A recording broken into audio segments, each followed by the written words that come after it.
Bonjour et bienvenue à toutes et tous pour cette énième conférence de Verpop 2022 qui s'intitule Faire place nette et qui a pour but de réfléchir sur la place des métiers du care, des métiers du soin, si on traduit en français, dans une économie post-croissance. Alors j'ai le plaisir d'avoir avec moi aujourd'hui trois invités de marque. Farida Tahar, députée régionale bruxelloise et chef de groupe à la COCOF pour Écolo et aussi sénatrice. Nous avons Florence Degavre qui nous suit en Zoom et qui est professeure de socio-économie à l'Université catholique de Louvain et également professeure à la FOPES.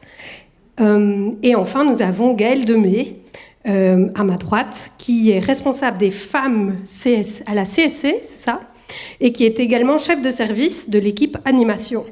Et puis moi-même, je suis donc la modératrice aujourd'hui, et je travaille comme conseillère à la prospective chez Etopia. Donc nous allons aborder cette question de la place des métiers du soin dans une économie de post-croissance. Pourquoi ? Parce qu'il y a d'abord une critique écologiste classique du modèle de la croissance, qui est de dire que ce modèle est destructeur pour l'environnement. Bon, c'est une chose. Et dans cette critique, on dit souvent qu'une société post-croissance est une société qui va amener un nouveau modèle de production, qui va amener à produire de nouveaux types de biens et qui va amener surtout, on pense spontanément surtout aux choses qu'on va produire dans une économie post-croissance. Mais le féminisme et l'écoféminisme amènent aussi la question du rapport entre l'économie et le travail en mettant en valeur la dimension de la reproduction de la vie humaine évidemment, et également de la vie autre qu'humaine qui soutient nos propres vies. Donc, ces critiques écoféministes mettent en avant que pour penser une société post-croissance, pour le dire autrement, il ne faut pas seulement penser quels autres types de biens on va produire ou comment on produira autrement des biens qui nous sont nécessaires, mais aussi comment va-t-on cesser de détruire les conditions mêmes de possibilité de la vie. Et donc, cette conférence-ci a pour but de réfléchir justement à la place du care, au sens large, et je pense que les différentes invitées vont définir ce qu'elles entendent chacune par ces métiers, ces activités du care. Donc, cette place du care dans une société post-croissance, dans la mesure du possible, dans une perspective qu'on dirait à la fois intersectionnelle et écologiste, pour un futur désirable et durable. J'espère que je ne vous ai pas encore perdu, mais je suis sûre que nos invités vont réussir à vous faire atterrir. Alors, on abordera 4 thèmes aujourd'hui. D'abord, le propre des activités du care. Qu'est-ce qui constitue une activité du care et en quoi cela se distingue éventuellement des activités qu'on appelle traditionnellement productives. Deuxièmement, comment ces activités s'inscrivent dans l'économie actuellement. Troisièmement, quelles sont les conditions d'exercice actuelles de ces activités? Donc, comment est-ce que ces activités, comment les travailleurs et les travailleuses du care, par exemple, vivent leur travail et dans quelles conditions ils et elles exercent ces activités? Et enfin, nous aborderons des pistes de solutions pour une meilleure place du care dans la société, sans doute, et aussi pour que plus de personnes, peut-être, prennent en charge ce type d'activité. Alors, j'ai fait exprès de dire activité, parce qu'il me semble important de suggérer que le care se trouve dans des secteurs qui ne sont pas uniquement le secteur du salariat, par exemple, ou uniquement le secteur des activités à domicile, et je trouvais que le terme activité permettait de regrouper différents types de secteurs de nos vies, pour prendre un terme plus générique. La première question que je voudrais poser à nos invités, c'est justement de savoir ce qui distingue une activité du care d'une activité productive et peut-être aussi de leur demander tout de suite qu'est-ce qui rend les activités du care agréables et de qualité. Parce que j'ai l'impression, c'est une intuition, que le caractère agréable de l'activité du soin est lié à sa qualité. Mais c'est une hypothèse que je soumets en leur demandant peut-être que ça se distingue des activités productives de ce point de vue-là. Voilà. Je ne sais pas si Farida peut-être veut commencer. Voilà, bonjour à toutes et à tous. Merci d'être là avec un temps si chaud. Donc ça fait plaisir de prendre votre courage à deux mains, de venir en fait échanger avec nous, parce qu'on n'a pas la prétention, je n'ai pas la prétention d'être une experte de la question. Alors moi, je vais vous dire d'où je parle, la partie d'où je parle. Donc je suis députée au Parlement bruxellois et je siège dans la commission sociale santé et à la fois également dans la commission emploi. Et c'est dans cette commission emploi où je suis depuis le début de la législature toutes les questions liées au métier du care, mais plus spécifiquement aux activités, aux secteurs des titres-services, donc les aides ménagères. Et tu fais très bien, Sophie, de rappeler que le care, en fait, comme vous l'entendez, c'est une terminologie utilisée dans les pays anglo-saxons et qui désigne une série d'activités. Ce serait en fait une erreur, je pense, de limiter le care, en tout cas les activités du care, uniquement aux soins. C'est vrai que, et je pense que d'autres ici le diront, les autres intervenantes, peut-être plus spécialisées sur les métiers du care que moi-même, donc ne concerne pas uniquement le soin, qui, en région bruxelloise, au Parlement bruxellois, dépend par exemple d'une autre commission, la commission sociale santé, dépend d'un autre ministre, notre ministre Alain Marron, alors que moi, je traite de ce dossier-là surtout au niveau des activités des aides ménagères. Mais on verra un peu plus loin que les réalités des aides ménagères, les conditions de travail, l'organisation de leur travail, les limites sont similaires à celles rencontrées par les aides familiales, par exemple, celles qui viennent apporter un soutien aux familles, aux personnes âgées, aux personnes en situation de handicap. On y reviendra, j'imagine. Mais en tout cas, qu'est-ce qui les distingue des activités productives ? Ce sont des activités, en tout cas les métiers du care, qui touchent à l'humain, qui ont comme objectif de venir aussi assister, soulager, accompagner. Et donc c'est vrai que ce sont des métiers nobles, des métiers essentiels pour la société et pourtant dévalorisés, peut-être sous-estimés et surtout invisibilisés. On a vu que la crise du coronavirus, donc la pandémie, est venue en fait exacerber des réalités, des inégalités sociales et surtout est venue rendre visibles en fait tous ces métiers de soins, ces infirmières, ces caissières, ces aides ménagères que nous avons toutes et tous applaudis à nos balcons tous les jours à 20h en demandant que leurs conditions de travail soient améliorées. On se rend compte que 2 ans et demi plus tard, il n'en est rien du tout. Et là aussi, on va y revenir. Donc qu'est-ce qui les distingue ? Je pense que pour l'un, il y a quand même une rentabilité pour pouvoir parler de manière un peu générale, et dans l'autre, il n'y a pas cette recherche du profit, il y a cette recherche en tout cas du bien-être d'abord, du bien-être de l'individu. Et donc les personnes que j'interroge, les personnes avec qui je discute, les témoignages qui me reviennent de femmes, on va y revenir aussi, ce sont essentiellement des activités occupées par les femmes. Elles sont entre 75% dans certaines activités, pour les aides ménagères, 97% sont des femmes qui occupent ce travail à temps partiel, des situations assez précaires, un travail de pénibilité extrême, nous disent en fait qu'elles le font tantôt par conviction, par amour du travail, par amour de l'humain, et puis à d'autres moments, elles le font surtout parce qu'elles doivent gagner leur vie, elles le font par nécessité. Et donc je crois que c'est important de distinguer dans les activités du care ce qui relève du soin, ce qui relève vraiment du métier d'assistance aux personnes à domicile la plupart du temps, puisqu'on sait qu'on est dans une société où l'âge, en tout cas, nous avons de plus en plus des populations vieillissantes, et donc l'offre a tendance à augmenter, l'offre en tout cas de demande d'aide à domicile, de soins à domicile. Et c'est vrai que certaines en profitent aussi pour pouvoir lancer des initiatives privées et faire en sorte malheureusement d'exploiter cette main-d'œuvre. Et donc il y a vraiment véritablement une distinction qui est faite entre les métiers du care et évidemment les autres activités productives. J'espère que je réponds à ta question. Puis il y avait une autre sous-question. La sous-question, c'était qu'est-ce qui rend les activités du care agréables et de qualité ? Alors, j'ai presque envie de poser la question, me dire que cette question doit être posée surtout aux personnes concernées, en fait, aux aides ménagères, aux aides soignantes, aux aides familiales, parce qu'elles vous diront qu'elles sont agréables quand leurs conditions de travail sont respectées, quand elles se sentent reconnues, quand elles sont entendues, quand les conditions salariales sont rencontrées, quand elles sont valorisées socialement et au niveau salarial. Et elles vous diront surtout, en tout cas de ce qui me revient, qu'elles sont très souvent très désagréables. Parce que la société renvoie aussi, en fait, une image dépréciative aussi de ce métier, encore une fois, pourtant essentiel. Donc elles ne vous diront pas que c'est forcément agréable de récurer des toilettes, elles ne vous diront pas forcément que c'est agréable de nettoyer les sols, elles vous diront qu'elles le feront par nécessité. Voilà. Merci. Gaëlle Demey, vous avez une perspective encore plus englobante que celle de Farida, qui voit quand même beaucoup de types de dossiers différents au Parlement, puisque vous êtes responsable des femmes CSC. Comment est-ce que ça fait écho, ce que dit Farida, sur ce que vous observez peut-être dans d'autres métiers du soin? D'abord, on m'entend? Oui. Voilà. Bonjour, pardon, je me lance tout de suite dedans.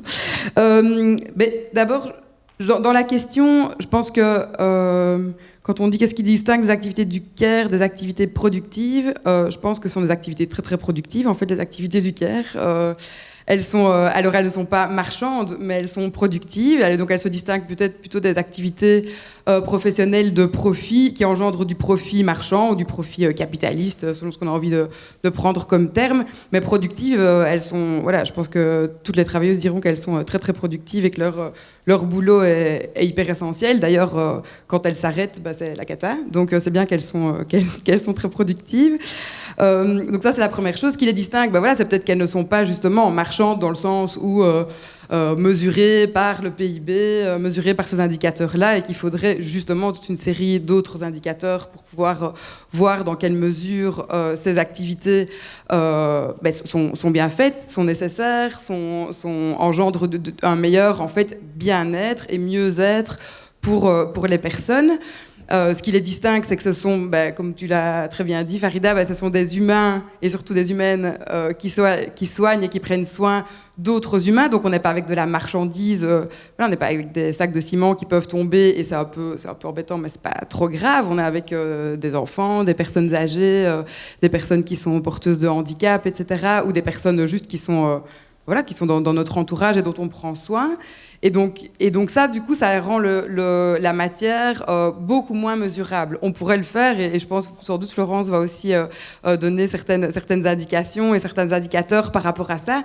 Mais donc ça, je pense que c'est quelque chose qui le distingue de ce qui est vraiment marchand. Et alors, ce qui le distingue fort, comme l'a dit ici Farida, effectivement, ce sont des activités, alors si on reprend le terme que tu as choisi, des activités qui sont principalement endossées par des femmes. Et donc, comme d'habitude, j'ai envie de dire, des compétences qui sont complètement dévalorisées, qu'on considère comme étant innées. On dit d'ailleurs que ce sont beaucoup de métiers non qualifiés, alors qu'en fait, ils sont super qualifiés.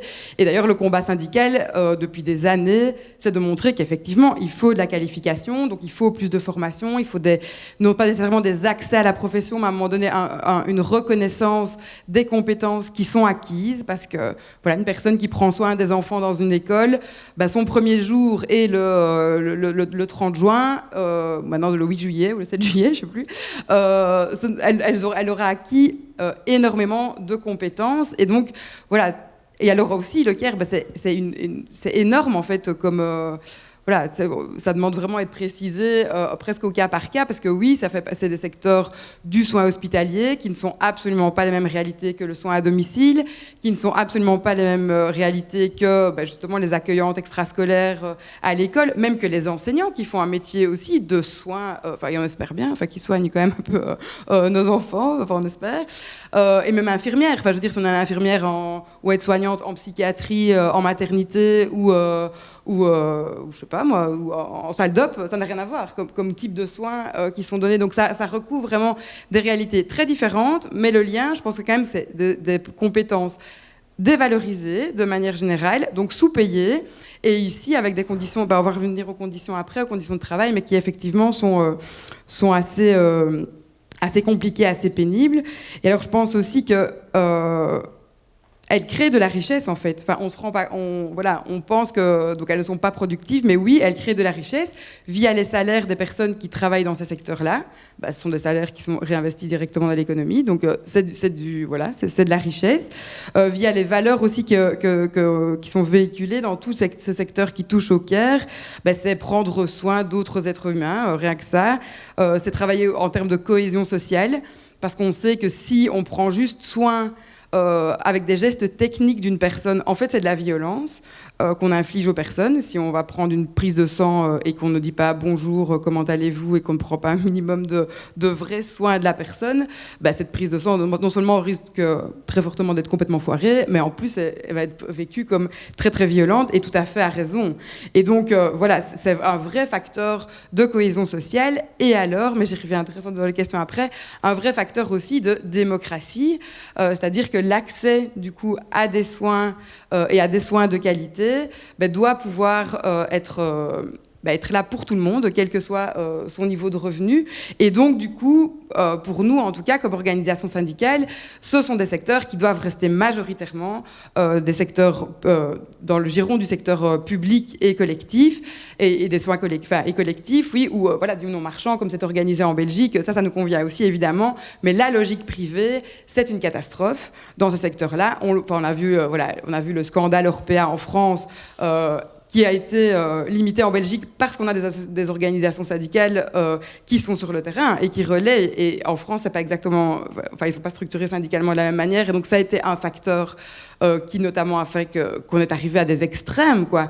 Parce que quand on fait rentrer la logique marchande dans le non marchand, c'est de la violence. C'est mesurer, dire c'est 8 minutes pour une toilette. Faites votre toilette, vous qui avez tous l'air assez bien portants ici, en 8 minutes. Moi, j'y arrive pas. Je veux dire, si vous voulez être bien lavé et habillé et tout, en 8 minutes, c'est pas possible. Et donc, faire la toilette de quelqu'un d'autre qui est malade en 8 minutes, c'est une violence. Or, c'est ce qu'on leur donne comme timing pour faire des toilettes dans certaines maisons de repos et de soins. Et donc, ça, c'est vraiment... c'est faire rentrer la logique marchande dans les hôpitaux, dans les maisons de repos maisons de repos et de soins, et même dans les crèches et même dans les hôpitaux psychiatriques, ça engendre de la violence. Dans les hôpitaux psychiatriques, on paye plus une chambre en isolement. Et du coup, ça veut dire que les infirmières sont obligées de laisser des personnes dans les isolements plus longtemps. Aller faire un petit tour en isolement en psychiatrie, c'est nécessaire, parce que les personnes ne sont pas bien quand elles sont dedans, mais c'est pas très gai d'être dans un isolement.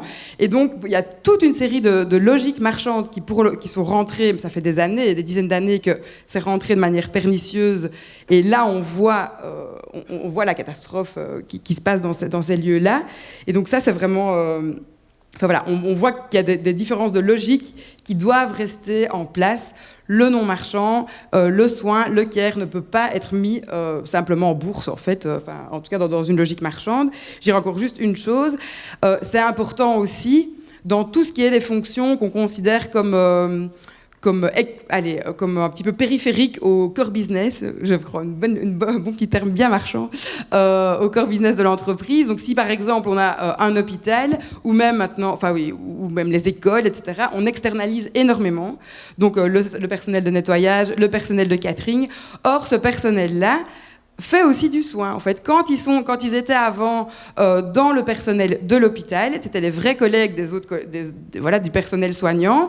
Il y a aussi, quand on nettoie dans un hôpital, c'est du soin, c'est discuter avec la personne qui est... En plus, je faisais ça comme job d'étudiant, donc ça me touche. Et c'est vrai qu'on peut pas nettoyer une chambre d'hôpital comme on nettoie, un atelier vide, quoi. Il y a des personnes qui sont dedans, on discute, etc. Et donc, si... le donneur d'ordre, c'est Sodexo ou c'est, Laurenti, et c'est plus la direction de l'hôpital, ou c'est plus même, le chef de service qui prend dans son équipe le personnel soignant, ça change complètement la manière dont le care va être transmis, fourni, accompagné, soigné. C'est vraiment ça. Je répète 2 fois la même chose, mais le care et le soin, c'est le même. Mais bref, vous avez compris. Donc du coup, et donc ça, cette logique-là, c'est vraiment, pour nous, c'est vraiment une préoccupation première de se dire qu'on doit rester dans des logiques absolument différentes et rétropédaler dans certains cas. Dans certaines écoles, c'est le cas maintenant. Ils ont externalisé notamment le personnel ouvrier, personnel de nettoyage et le personnel, les hommes un peu à tout faire dans les écoles. Et il y en a qui les réintègrent parce que justement, ils se rendent compte que, en fait, la dame de ménage et l'ouvrier qui fait tous les petits travaux qu'il y a à faire dans les écoles, en fait, ce sont des personnes importantes pour les enfants et pour les enseignants. Ce sont des personnes qui font du lien, qui font du sens, qui peuvent aussi ramener certaines choses qu'on va leur dire et que les enfants ne vont pas nécessairement dire à leur institutrice ou à leur directrice. Et donc voilà, le care, c'est tout ça. Et ça, je vais juste parler au niveau professionnel, mais évidemment au niveau privé, ça, j'en reparlerai à la question 2. Merci. Florence de Gavre, comment vous réagissez par rapport à ces propositions sur ma première question et qu'est-ce que vous voudriez peut-être ajouter à ce qui a été dit? Oui, déjà bonjour à tout le monde et voilà, désolée d'être à distance, c'est des circonstances personnelles qui m'y obligent. Merci aussi pour l'invitation et à parler de ce sujet qui est au cœur de mes recherches. Alors par rapport à votre question, moi je vais un peu prendre peut-être ma casquette ici d'académique et de reprendre un peu les typologies, parce que finalement la question qu'est-ce qui distingue le soin ou le care des activités productives, c'est vrai que ça peut être compris de façon très très différente. Et donc, il y a des réponses à différents niveaux. Mais donc, je vais remonter un peu dans le temps, faire un peu d'histoire de la pensée économique, si vous me le permettez. Pas comme ça, je pense que ça clarifiera peut-être un peu l'usage des termes. Et donc, la première chose que je voulais dire, c'est que cette confusion qu'on a aujourd'hui, on ne sait jamais si on doit dire care, activité productive ou reproductive. Enfin, cette confusion, elle date de l'économie classique et d'Adam Smith, en fait, qui, dans La richesse des nations, s'interroge sur d'où vient la richesse. Et sa réponse, c'est la richesse qui fonde le système capitaliste, dit-il, vient de la division du travail. C'est la division du travail qui produit de la valeur. Et du coup, en fait, il s'intéresse à toutes les activités qui se passent dans les ateliers, dans les usines. Et sa pensée, et toute la pensée économique par la suite, va prendre comme cœur comme cœur battant de l'économie les activités dites productives.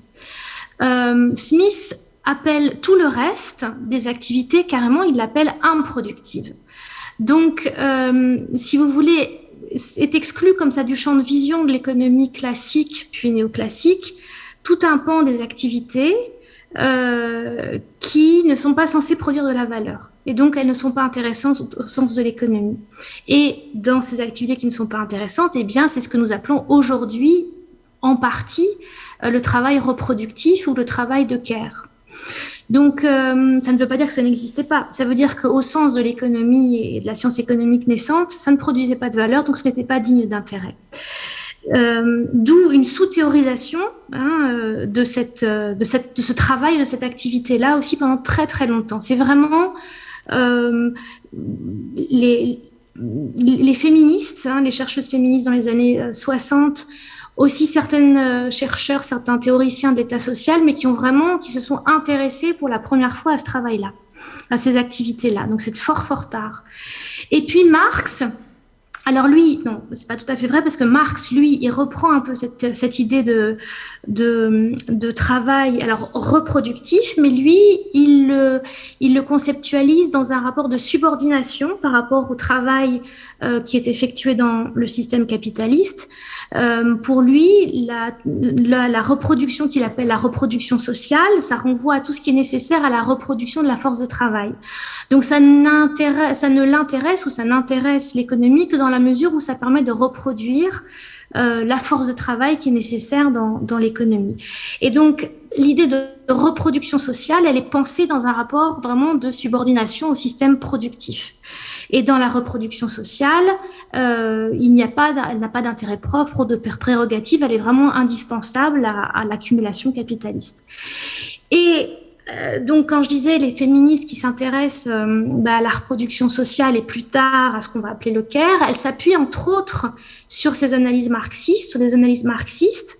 Alors, il y en a plein, il y en a en Europe, en Amérique latine. Et en fait, elles reprennent ce terme de reproduction sociale pour organiser les luttes. À la fois contre le régime capitaliste d'organisation du travail salarié, mais aussi elles mobilisent ce terme-là dans le cadre de la transformation souhaitée des rapports entre les hommes et les femmes et des rapports entre sphères dites domestiques, privées et publiques.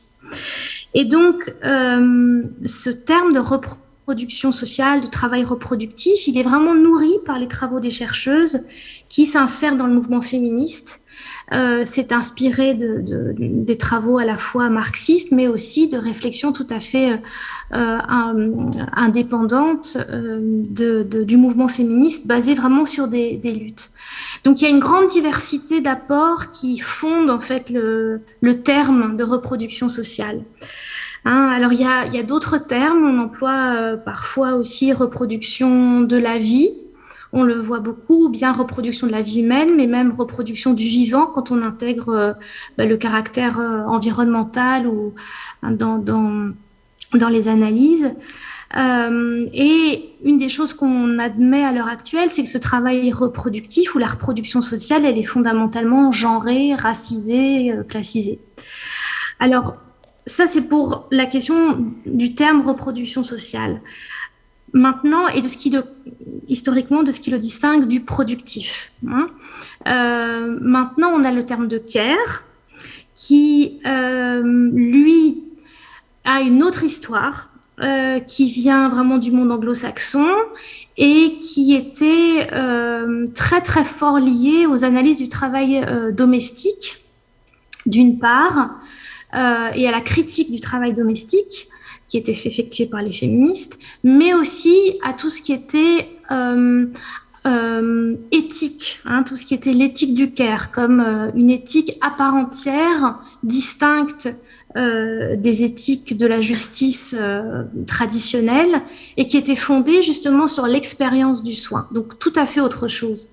Et donc, pour répondre à votre question sur de départ qui est qu'est-ce qui distingue les activités de soins ou de care des activités productives, en fait, tout dépend de ce qu'on met là derrière. Et aussi, je crois que surtout ce à quoi vous faisiez référence, c'est évidemment comment elles sont produites, ces activités.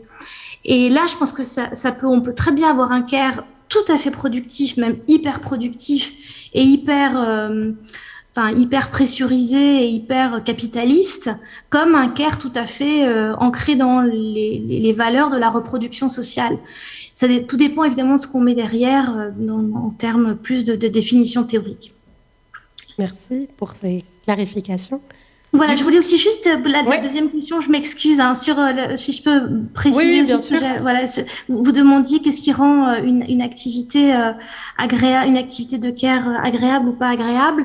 Je pense que c'est très important de préciser de quel point de vue on parle.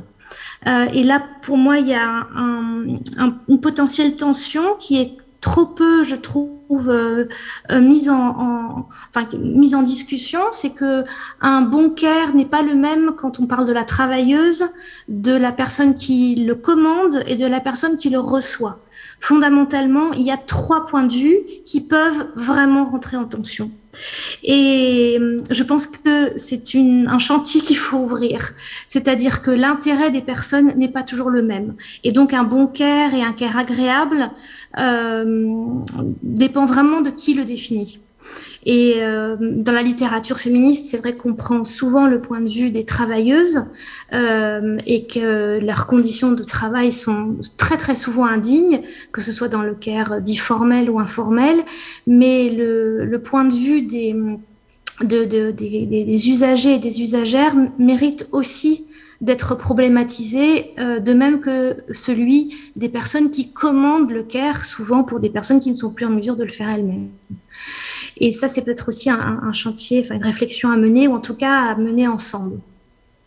Pour avancer dans la discussion sur peut-être cette question vers cette question de l'agréable, mais depuis les conditions d'exercice, pas forcément depuis le point de vue...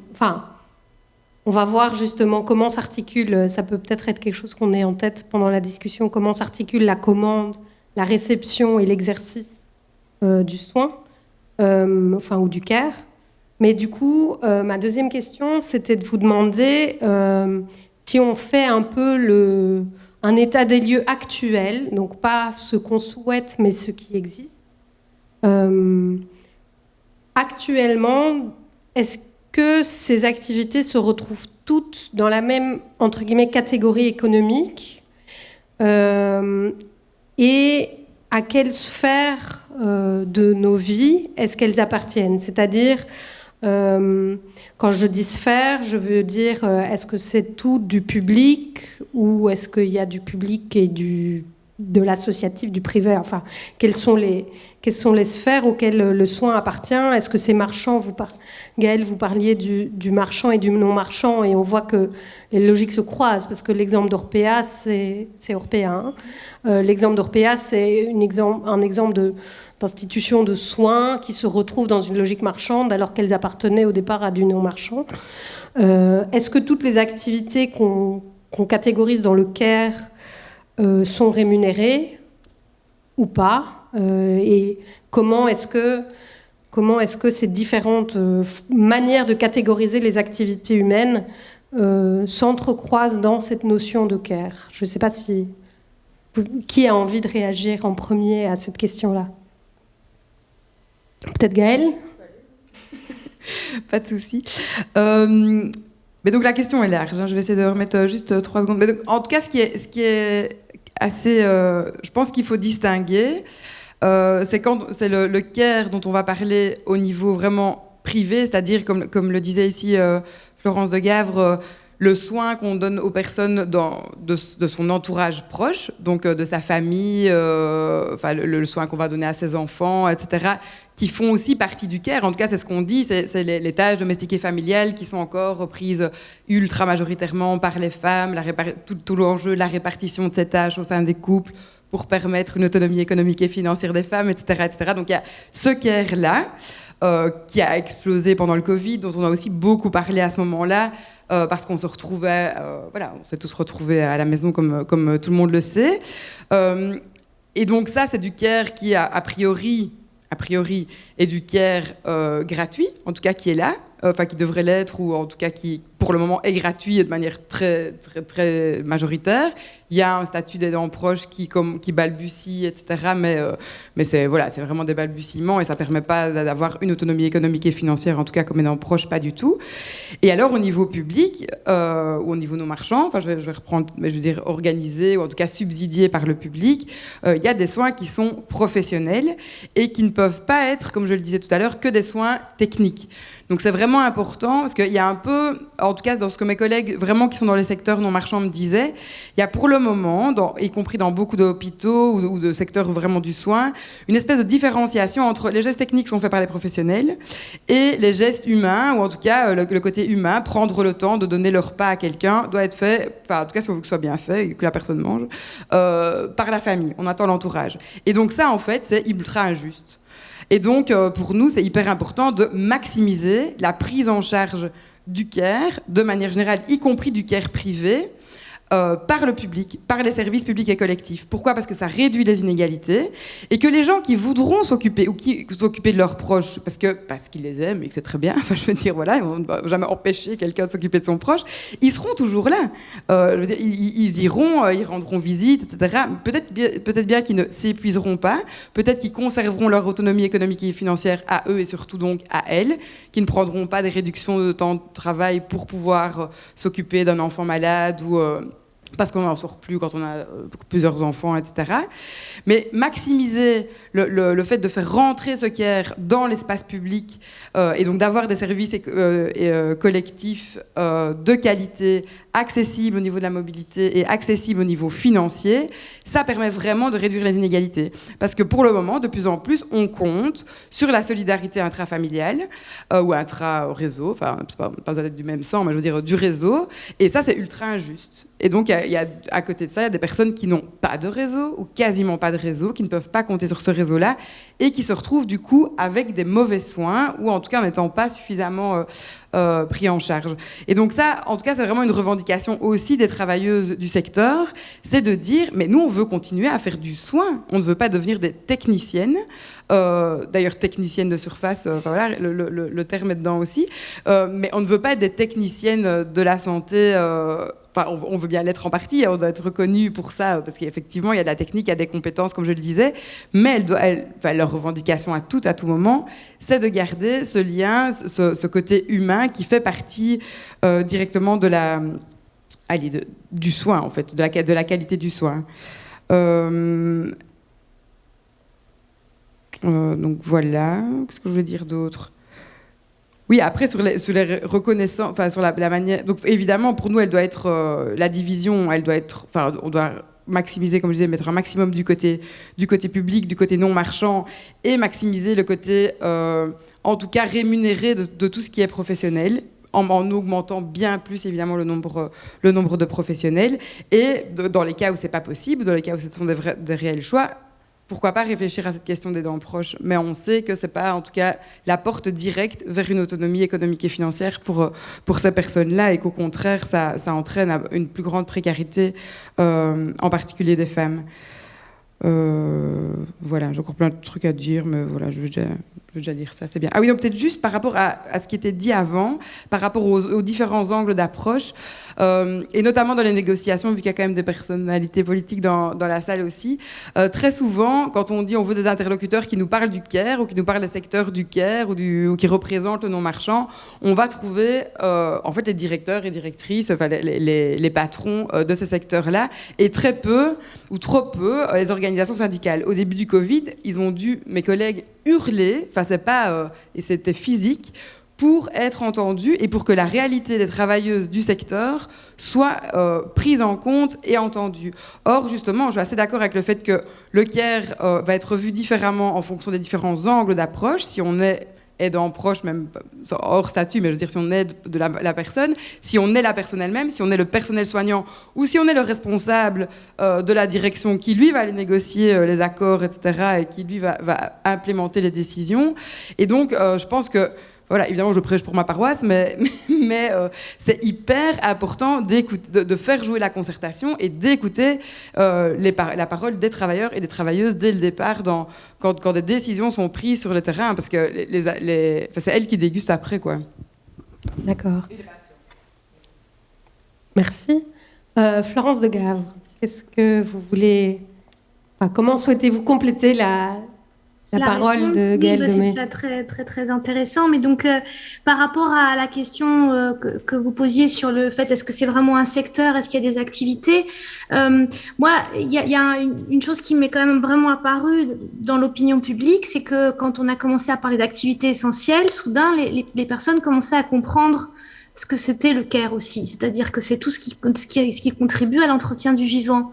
Et ça renvoie à la définition de Joan Tronto, qui est un peu la philosophe, elle est politologue, mais qui a fondé vraiment l'éthique du care. Et elle dit, voilà, le care, c'est tout ce qui contribue, pour reprendre sa définition plus précise, c'est tout ce que nous faisons pour maintenir, perpétuer et réparer notre monde, en sorte que nous puissions y vivre aussi bien que possible. Donc ça ne renvoie pas nécessairement, dans un sens très large, ça ne renvoie pas à des secteurs d'activité au départ, ça renvoie plus à des intentions qui seraient liées à des activités. Donc je pense que on peut le retenir quand même. Maintenant, concrètement, quand il faut réfléchir à des choses concrètes, déjà, une chose, c'est que le care ne signifie pas concrètement la même chose dans chaque pays.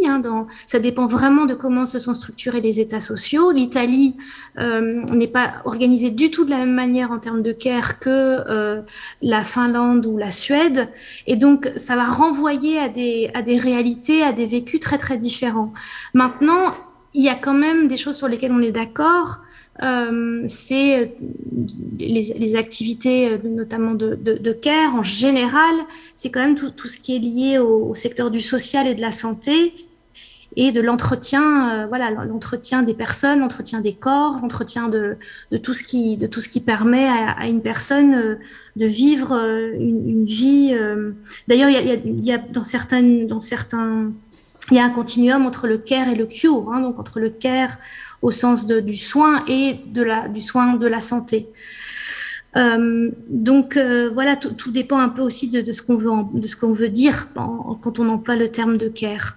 Mais je trouve que ce rappel de l'idée d'essentiel n'est pas mauvais. Et peut-être juste pour une précision, enfin une information que j'aime toujours bien donner, c'est que pendant la crise du Covid, dans les activités aux États-Unis, donc c'est une économiste féministe de Nancy Folbre qui a calculé ça, dans la liste aux États-Unis des métiers dits essentiels pendant la crise du Covid, 70% étaient des métiers du care, donc de l'entretien des corps, du soin, etc. Et c'était systématiquement les moins bien payés.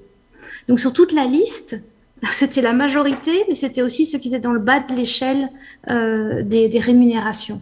Donc c'est quand même très, très, très frappant. Et c'est ce qu'elle appelle le care penalty. Donc dès qu'on est dans du care, dès qu'on touche au care, on est pénalisé. Merci. Farida, j'ai l'impression qu'avec les quelques éléments que vous aviez donnés tout à l'heure, vous allez approuver ce que dit Florence, mais... Je peux difficilement, en tout cas, m'y opposer, et en plus, on a affaire à une spécialiste du care, donc oui, évidemment, j'abonde vraiment dans son sens. Beaucoup de choses ont déjà été dites, donc je vais éviter de me répéter, peut-être juste rappeler, vous le savez déjà, que dans nos sociétés occidentales, où malheureusement le modèle de référence reste encore l'économie de croissance, jamais la frontière entre la sphère privée et la sphère publique n'a été aussi visible, c'est-à-dire qu'on sent que d'un côté, historiquement, la sphère privée a quand même été beaucoup plus investie par les femmes, et encore aujourd'hui, on le voit autour de nous, dans notre entourage, mais beaucoup d'études viennent l'étayer. Juste pour la précision, ici, quand vous dites sphère privée, vous entendez sphère domestique. Oui. Parce que comme tout à l'heure, on parlait du privé pour ce qui est marchand. Oui, tout à fait. Je parle bien de la sphère privée domestique. Merci de le préciser. Et donc, la sphère publique, elle, plutôt investie par les hommes. Et c'est ce qui explique aussi pourquoi les métiers du care sont essentiellement occupés par des femmes, puisque ce sont à la base, en fait, des tâches, des activités que nous faisons toutes et tous, en fait, chez nous depuis petit. Et c'est surtout, historiquement, investi par des femmes. C'est ce qui explique aussi, c'est ce que les études rappellent, c'est ce qui explique pourquoi ce sont surtout les femmes qui investissent ces métiers du care. Alors, certains diront, c'est parce que c'est inné, c'est parce que les femmes sont émotionnellement plus investies que les hommes. Bon, on va éviter de rentrer dans ce débat, mais en tout cas, la réalité nous montre que ce sont surtout les femmes qui investissent les métiers à caractère social, les métiers de la santé, les métiers du soin, de l'aide aux personnes. Et on l'a dit, on a cessé de rappeler que c'était des métiers essentiels et pourtant dévalorisés, et pourtant sous-financés, parce que la société a encore un regard vraiment dévalorisé, un regard dépréciatif sur ces métiers. Et qu'il faudrait, on en parlera, j'imagine, dans les pistes de solutions, et qu'il faudrait absolument tendre à déconstruire. À partir du moment où des tâches sont essentielles, où nous les faisons nous-mêmes, parfois le week-end en soirée, on sait ce que ça nous coûte de nettoyer par exemple une maison ou de confier cette tâche-là à quelqu'un d'autre. On sait ce que ça coûte aussi de confier une grand-mère, un parent à quelqu'un, à une soignante externe. Quand je dis ce que ça coûte, c'est pas juste à niveau financier. Et c'est ça qui est paradoxal, c'est qu'aujourd'hui, nos sociétés capitalistes, nos sociétés où c'est vraiment le tout à la rentabilité, le tout à la marchandisation, le tout à... L'humain doit reprendre sa place. Et donc, pour revenir en fait à la question de départ que tu posais, Sophie, sur est-ce que le care, c'est une des activités qu'on retrouve dans le marchand, dans le non-marchand, dans le privé vraiment, ou dans le public. En fait, on les retrouve vraiment partout. Sauf qu'aujourd'hui, avec la sociologie, la démographie vieillissante, une population de plus en plus vieillissante, il y a une demande importante et énormément d'initiatives privées qui en fait, émergent un peu partout et qui viennent en fait répondre à des demandes qui sont croissantes. Et face à ces demandes croissantes, il faut aussi que le public, il faut aussi que les politiques investissent en fait ce terrain et proposent en fait des réponses qui répondent à des besoins de la population, mais des politiques qui soient éthiques. J'aime beaucoup l'idée de l'éthique du care. Je ne sais plus, tu l'avais peut-être dit, Florence, la philosophe qui était en fait à l'initiative de cette pensée. Mais j'aime beaucoup ce concept de l'éthique du care, parce qu'on doit revenir vers cette éthique du care qui est manquante. Mais donc, pour répondre à la question, oui, on retrouve à la fois du care dans toutes les sphères, et surtout, on retrouve du care rémunéré et non rémunéré. Le non rémunéré, c'est ce que nous faisons nous-mêmes. Quand je viens en tant qu'aidant proche soutenir une personne de mon entourage, je le fais par conviction, je le fais par amour de l'humain, je le fais par amour de mes proches. Mais donc voilà, c'est une activité qui est tellement large qu'elle touche en fait à toutes les sphères de la société. C'est aussi pour ça qu'elle est essentielle et qu'il faut la valoriser davantage. D'accord. Et du coup, on a commencé à aborder cette question-là, mais pour la préciser, l'expliciter peut-être, aller plus dans les détails. Aujourd'hui, alors lorsqu'il s'agit d'une activité rémunérée, on va dire ça comme ça, dans quelles conditions s'exercent ces activités du soin, du care, et qui les exerce ? Est-ce qu'on a beaucoup parlé des femmes ? est-ce que c'est toutes les femmes de manière partagée, égalitaire, ou indifférente, c'est pas un joli terme, mais en tout cas partagée. Et puis j'aurais une question subsidiaire, mais je vais commencer par ces deux-là. Donc dans quelles conditions s'exercent ces métiers et qui les exerce? Peut-être commencer par Florence de Gavre. Oui. Bon, c'est une question qui est difficile parce qu'il y a évidemment il y a beaucoup de métiers qui sont couverts on vient de le dire, par le terme de care. Et donc, tout dépend si on est une infirmière qualifiée ou une aide-soignante ou une travailleuse titre-service. Même si ce sont quand même des métiers qui sont frappés par une sous-considération, je pense, de manière générale. Mais voilà, j'ai ici les statistiques, par exemple, des titres-services à Bruxelles ou en Wallonie. Ça donne, je trouve, un bel aperçu, c'est que ce sont 95% de femmes. Ce sont des personnes qui sont domiciliées, en tout cas pour Bruxelles, dans les communes les plus pauvres. La grande majorité est domiciliée dans les communes les plus pauvres. À Bruxelles, elles sont de 72% de nationalité étrangère. Elles sont deux tiers, un peu plus de 2/3 à avoir des enfants et dans des familles un peu et presque un quart dans des familles chefs de famille monoparentales. Donc c'est quand même des caractéristiques qui ne sont pas vraiment réjouissantes en termes, justement, on parlait de l'autonomie des femmes et de l'autonomie qui est possible dans ces métiers-là. Ça indique que ce ne sont pas des métiers où on est dans une vie, il y a une évolution possible, dans une vie décente, je pense. Ça, c'est vraiment aussi ce qu'on a vu quand il y a eu une journée au Parlement sur les titres-services au mois de juin. On voyait quand même dans les témoignages que c'était très difficile de vivre avec un métier comme celui-là. Donc, il me semble que les conditions peuvent complètement être améliorées et il y a plusieurs choses à faire. Il y a à la fois l'amélioration des conditions financières, mais aussi de la considération dans les représentations. Comme vous le disiez, Farida, c'est très, très important d'agir sur plusieurs plans. Voilà. Je pense que c'est pas très original ce que je dis. Je pense qu'on l'a déjà dit. Peut-être Farida, vous pouvez rebondir là-dessus. Mais j'ai quasi les mêmes chiffres que Florence, sauf que les derniers pour les titres services, c'est plus ou moins, je pense, on en arrive à 97% de femmes. Donc c'est vraiment un secteur, les titres services, les aides ménagères, du secteur des titres services, occupé essentiellement par les femmes. Et j'imagine, je n'ai pas les chiffres pour les autres secteurs, mais j'imagine que ça doit être similaire pour les autres. Mais ça, j'imagine peut-être que Gaëlle va pouvoir le préciser. Ce sont surtout des femmes. Mais quelles femmes ? Ce sont des femmes, comme Florence vient de le dire, souvent issues de quartiers populaires, milieux socio-économiques défavorisés, parfois infraqualifiés, d'origine extra-européenne, beaucoup de migrants aussi, de migrantes. Dernièrement, les études de l'Organisation internationale du travail rappelaient qu'il y avait plus ou moins 75% de femmes concernées par ce secteur du care, par les activités du secteur du care, et qu'un travailleur sur 5 était des migrants. Et donc ça aussi, c'est important de rappeler que ce n'est pas n'importe quelle femme, ce sont certaines femmes, des femmes en particulier. Et donc il y a véritablement un enjeu féministe, un enjeu de genre, un enjeu de race, en tout cas aussi des questions ethniques, Oh oui, antiraciste évidemment. Et alors un enjeu aussi, donc j'ai dit de classe, de race et de sexe. Je crois que c'est important de rappeler que ces trois enjeux sont vraiment liés. Il y a une logique intersectionnelle qu'il faut intégrer dans nos réflexions sur ce sujet quand on l'aborde, tant ici qu'en politique, quand il faut dégager des solutions, des mesures publiques. C'est ce qui m'intéresse, c'est de là où moi je parle et de là où je travaille. Ce qui m'intéresse, c'est une fois qu'on a établi un constat et qu'on a entendu les concernés, mais qu'est-ce qu'on met en place ? Et c'est vrai que si on n'a pas intégré d'emblée cet enjeu intersectionnel avec ces trois dimensions, alors on est à côté de la plaque dans les mesures qu'on prend.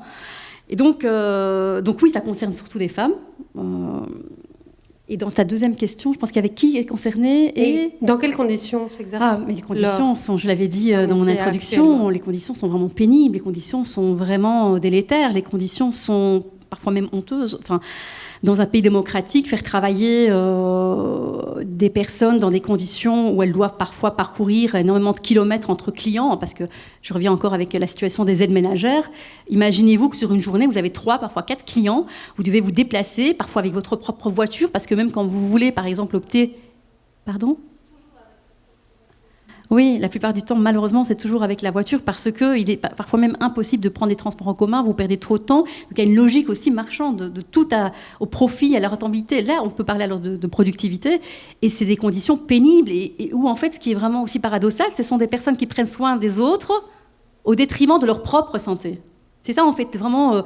la situation aberrante aujourd'hui dans laquelle se trouvent énormément de femmes en situation de précarité, mais tant salariale que dans leurs conditions de travail.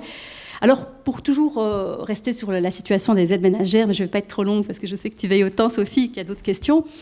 Tout ça pour vous dire que malgré les conditions de travail très difficiles, et je pense que c'est important de le souligner quand il y a des petites avancées, même si elles sont très très minimes, je regarde Laurence parce que je sais qu'elle a suivi les débats aussi, et elle a suivi surtout les mobilisations des syndicats, des femmes aides ménagères dans les rues, mais aussi des travailleuses domestiques, parce qu'on ne parle pas beaucoup des travailleuses sans papier, parce que dans toutes ces personnes dont on parle, on dit que ce sont surtout des femmes, des migrantes, des femmes d'origine extra-européenne, avec un titre de séjour, mais on ne dit pas grand-chose, on ne parle pas beaucoup des travailleuses domestiques sans papier. Pourtant, elles sont nombreuses, en fait. Elles sont nombreuses à être employées en Belgique, à Bruxelles, dans nos bureaux, dans nos maisons, je veux dire, accompagner les enfants à l'école, à nettoyer nos toilettes. Et on est toujours dans ce débat stérile, faut-il ou pas les régulariser, etc. Faut-il ou pas leur accorder un périmètre unique. Je sais, c'est un autre sujet, mais je crois que c'est important quand on parle du public cible, c'est un public hétérogène. C'est pas une femme, un profil de femme, ce sont des femmes au pluriel.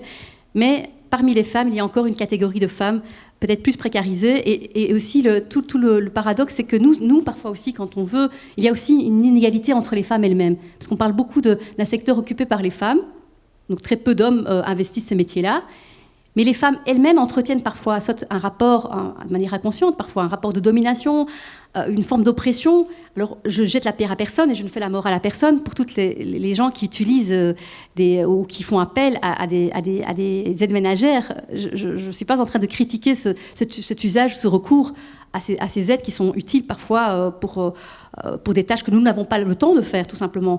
Mais qu'on le veuille ou non, on entretient aussi quelque part cette forme de rapport entre des femmes qui peuvent se le permettre parce que leurs conditions de travail sont des conditions favorables, qui peuvent se permettre de payer des aides ménagères pour venir faire un travail en fait ingrat qu'on ne voudrait pas faire. Et donc là aussi, je crois que c'est important quand on parle en fait des inégalités entre les hommes et les femmes, de ne pas oublier les inégalités parfois entre les femmes elles-mêmes. D'accord. Peut-être vous qui êtes responsable des femmes CSC, oui. Oui, c'est ça. Vous pouvez nous en dire plus peut-être sur ces différences qui existent entre des femmes qui exercent des métiers du care et puis peut-être les différences de conditions dans lesquelles elles exercent aussi. Oui, tout à fait. Je vais aller évidemment dans le même sens que mes deux collègues ici, hein, mais c'est vrai qu'en tout cas, ce qui est clair, c'est que dans ces métiers-là, il y a vraiment une pénibilité du travail qui n'est pas reconnue. Et là, c'est vraiment quelque chose de transversal. Parce que ce sont des métiers féminins, on estime que ça vient de compétences innées. Hein, on est toutes hyper prédestinées à s'occuper de gamins, de vieux, voilà. Enfin, c'est dans nos gènes, hein, on nous le dit, c'est l'instinct maternel, etc. Je suis évidemment ultra ironique là-dessus parce que voilà, pour toutes celles qui ont accouché ou qui ont eu et tous ceux qui sont devenus papas ou quoi, enfin voilà, c'est la première chose qu'on se rend compte quand on a ce petit bébé là dans les bras, c'est qu'en fait on ne sait juste rien et que c'est vraiment là, c'est l'angoisse. Et donc évidemment traiter après travailler de manière professionnelle avec tous ces publics humains complètement différents et c'est vraiment c'est des réelles compétences et les conditions de travail dans lesquelles elles sont pour le moment sont des conditions de travail particulièrement compliquées, pénibles, on le sait, quand on est seul dans un service de 30 personnes pendant la nuit et que ces personnes continuent à se réveiller et à circuler, etc., parce qu'elles ne sont pas en prison à l'hôpital, ça ne va pas. Quand on se retrouve avec... je prends les accueillantes extrascolaires qui sont avec je ne sais combien de gamins aux heures les pires, juste après l'école et avant l'école et sur le temps de midi pour les faire manger. C'est l'angoisse et elles sont une ou deux, vous les connaissez sans doute, dans des statuts, je vais revenir dedans après, après, mais c'est un véritable no woman's land, on va dire. Et donc, il y a un vrai...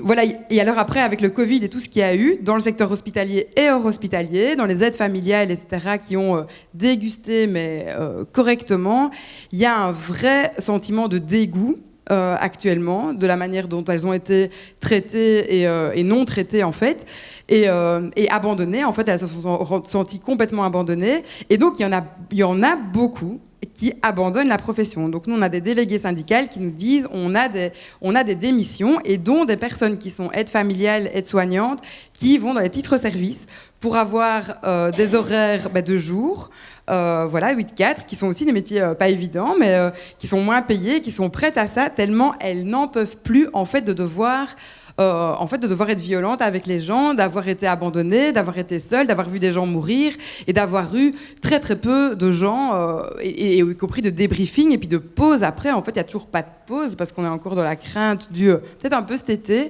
mais sinon et même pas, parce qu'en fait on résorbe encore tout ce qu'il y a, tout le passif derrière, et toutes les situations qu'on a laissé devenir complètement catastrophiques, donc des cancers pas diagnostiqués au bon moment, etc. Et donc ils sont encore en phase de rattrapage pour le moment par rapport à ça.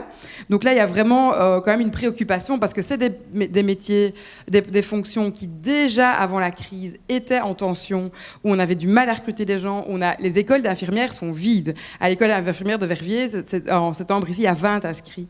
Du temps où mes parents y étaient, c'était plus d'une centaine. Donc il y a 20 inscrits. Voilà, qu'est-ce qu'on fait ?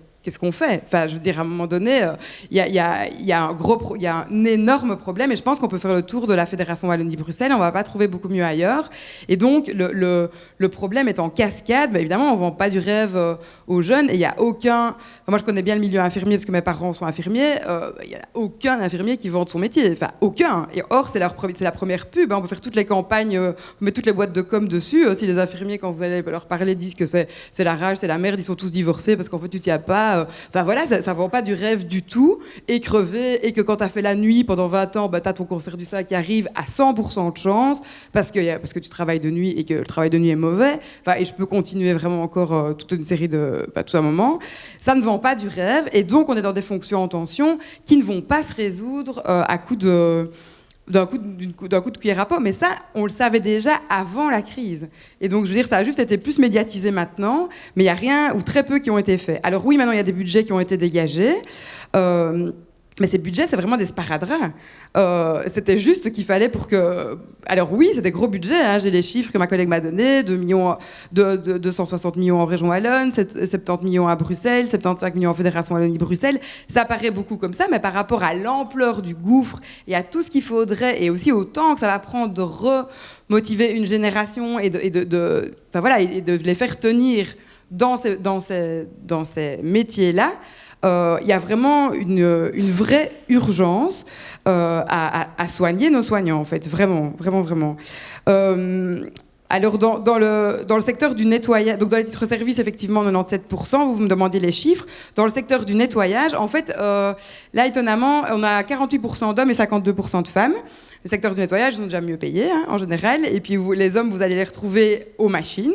Et vous allez les retrouver dans les nettoyeurs de vitres. Hein. D'ailleurs, c'est nettoyeur de vitres, laveur de vitres, qu'on dit souvent, on dit rarement laveuse de vitres. Et donc, ce sont des fonctions de nettoyage qui sont, comme par hasard aussi, en général, mieux payées, parce que, soi-disant, demandent plus de formation, voilà. Et les femmes restent beaucoup plus dans les fonctions de nettoyage, entre guillemets, à la main. Avec, dans ces fonctions de nettoyage-là maintenant, une grosse préoccupation syndicale que sont les produits toxiques qui sont revenus avec le Covid. Toute une série de produits qu'on avait réussi à évacuer avant, en travaillant vraiment avec des expériences pilotes, y compris dans les titres-services, avec des expériences à pilote à Liège, où on faisait les produits ménagers avec les utilisateurs et les travailleuses aussi, qu'il faut convaincre aussi que ça va marcher, mettre en place toute une série de choses pour utiliser des produits qui sont meilleurs pour la santé. Et maintenant, on veut que ça pue le chlore partout, comme ça on est sûr que c'est bien désaffecté. Et donc tous ces produits qu'on avait réussi à vraiment éloigner reviennent avec des préoccupations énormes pour la santé des femmes, qui sont qu'elles, surtout dans les titres-services, elles ingurgitent un cocktail de produits. Et donc, on sait qu'au-delà de 3 produits différents, même 3 médicaments qu'on prend, en fait, on ne sait plus ce que ça fait sur l'organisme. On ne sait plus dire ça va être quoi exactement l'effet sur l'organisme. Et là, chaque utilisateur a son petit produit, le parfum qu'il aime bien, le machin. Et elles inhalent ça, en fait, à longueur de journée, avec des vapeurs, et à longueur de carrière, en fait. Et donc, ça, c'est vraiment des grosses préoccupations du secteur du titre-service. Pas au-delà, et en même temps, exactement en même temps, évidemment, la question du prix de l'énergie, c'est une catastrophe pour les travailleuses en titre-service, les aides familiales, toutes celles qui travaillent avec leur propre voiture, c'est une catastrophe. Et donc là, maintenant, c'est même les employeurs qui, au niveau régional, commencent à supplier les gens, à supplier les politiques pour qu'il y ait tout à coup plus de transports en commun à certaines heures, parce qu'en fait, ils se rendent compte que la 4e semaine du mois, les gens sont en maladie, parce qu'en fait, on ne savent plus payer leur carburant pour le moment. Or, on sortait avant même la crise ukrainienne de négociations sectorielles où on a donné la petite aumône de 0,4% maximum. Il faut savoir que les aides familiales qui ont été au front tout le Covid, on leur a quand même donné 0,347 quoi. Je dis, mais quel employeur peut être aussi abject que pour renégocier, ils n'ont même pas donné le 0,4, quoi. 0,347, quoi. Elles ont eu, tu dis, mais moi, je trouve ça dingue, quoi, de chipoter à ce point-là, alors que, dans le même temps, en tout cas dans les titres-services, pas dans les aides familiales, parce que là, c'est subsidié, mais dans les titres-services, les actionnaires n'ont jamais reçu autant. Et donc, en fait, les actionnaires des titres-services bouffent les subsides de l'État. Le secteur est subsidié à 70%. Ils ont pris tous les subsides, tous les primes Covid, tout ce qu'il y avait, et ils ne veulent pas donner d'indemnité de déplacement aux travailleuses qui travaillent, ni d'augmentation salariale, ni même d'autres types d'augmentation qu'on n'appelle pas toujours de nos voeux comme organisation syndicale, chèque repas, etc., mais qui, elles, leur permettraient quand même, dans ces cas-là, vu la foutue norme salariale qu'il faudrait vraiment exploser avec cette loi 96, en attendant que ce soit complètement explosé grâce aux gens de la salle, j'en suis sûre. En attendant, on est bloqué par cette norme, et donc il faut trouver d'autres choses pour qu'elles puissent boucler leur fin de mois. Or, là, maintenant, ce sont des actionnaires qui ne foutent rien et qui sont en train de se faire du pognon sur les plus précaires des femmes. Donc ça, c'était juste pour les personnes vraiment soignantes et les personnes qui sont dans le nettoyage et les frais de déplacement. Je vais quand même juste attirer l'attention sur encore 2 catégories. Les accueillantes d'enfants aux écoles. C'est vraiment un no man's land. Donc il y a toutes sortes de statuts dans ces accueillantes-là qui pourtant sont essentielles. Si elles ne sont pas là, il n'y a personne qui sait aller travailler. Parce que l'école, elle commence à 8h, 8h30 quand ça va dans certaines écoles. Et dans certaines écoles, vous le savez, c'est fini à 15h. Qui sait du coup s'occuper de ses enfants? Personne. Donc ce sont vraiment des personnes essentielles. À tous les moments de la crise, on a dit vous tracassez pas, les écoles ferment, mais les garderies restent ouvertes pour le personnel essentiel. Ça veut dire que ce personnel essentiel qui est considéré comme non qualifié, qui n'a pas eu de formation, qui n'avait pas de masque non plus à ce moment-là, a dû bricolées, de briques et de broc, et elles ont été mises au feu parce qu'elles n'avaient pas un statut, pas non plus d'organisation syndicale derrière, correct, il faut le savoir, et que la majorité, c'est des travailleuses en ALE, donc en fait, elles ont un statut chômeuse, et c'est ces chômeuses qui ont été au front et qui ont été là et qui ont bien pris soin des enfants, qui n'avaient pas d'autre solution pendant le Covid. Quand on a refermé les écoles, quand on augmente les durées de vacances, ça a été exactement la même chose, quoi. Pas de souci, on ferme les écoles, mais les garderies restent ouvertes. Non, mais sérieux. Et donc c'est vraiment parce qu'il n'y a personne pour défendre ces personnes-là. Donc je dis pas qu'il fallait pas que les garderies restent pas ouvertes, mais il faut se rendre compte que c'est des personnes qui ne sont quasiment pas payées pour faire ce boulot-là. Or, elles s'occupent de ce qu'on a, me semble-t-il, de plus précieux. Donc là, il y a quand même quelque chose qui serait vraiment à travailler. Et alors, la dernière chose que j'avais notée, effectivement, c'est les travailleuses domestiques sans papier, qui sont là, et elles ne sont pas là qu'à Bruxelles. Elles sont là à Namur, elles sont là dans les campagnes, elles sont partout. Il suffit juste d'ouvrir les yeux et de regarder où elles sont. Alors, dans certains cas, c'est des situations de semi, voire de total esclavage. Elles ont une après-midi de libre par semaine. On a eu des témoignages où les passeports sont confisqués, ou en tout cas, où elles ne savent de toute façon plus rentrer au pays. Elles n'ont plus vu leurs enfants pendant des années. Et donc ça, c'est ce qu'on appelle la fameuse Global Care Chain. Donc c'est la chaîne globale du soin. Ce sont ces femmes dans les pays du Sud, qui à un moment donné, du Sud, je dis ça de manière très large, mais on peut dire en développement, ou trouver un terme, il n'y a jamais de bon terme, en tout cas dans les pays où ils sont moins riches que chez nous, qui à un moment donné n'ont plus d'autre choix que de se dire pour nourrir ma famille, il faut que je parte que je migre, que je prenne un trajet de migration.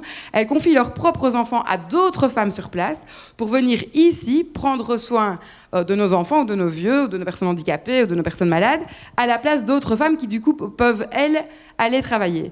Et donc là, on est effectivement dans on doit vraiment tout lire avec la triple domination. Donc c'est une domination, c'est le système qui est...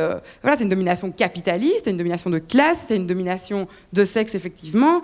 Et, en tout cas, là, c'est une question de sexe, parce que les hommes, on les voit nulle part, en fait. Hein. Où sont-ils? On ne sait pas. Et alors, il y a une vraie domination aussi, quelque chose de raciste. Il y a un fond de racisme derrière, où du coup, ce sont effectivement des femmes qui viennent de pays qu'on peut plus facilement exploiter, des anciennes colonies aussi, etc., et qui vont venir dans la plus parfaite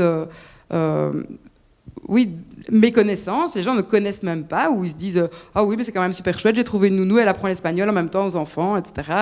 Et puis on se rend pas compte qu'en fait c'est un réel piège, quoi. Voilà. Bon, on a fait le tour des problèmes.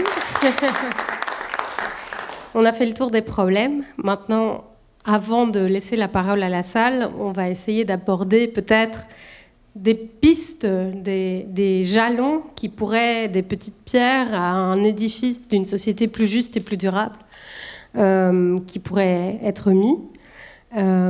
Alors, bon, si on rêve un peu et qu'on voit qu'on imagine qu'une société post-croissance, c'est une société dans laquelle le respect du vivant et la dignité à la fois du vivant et des personnes seraient mis en avant,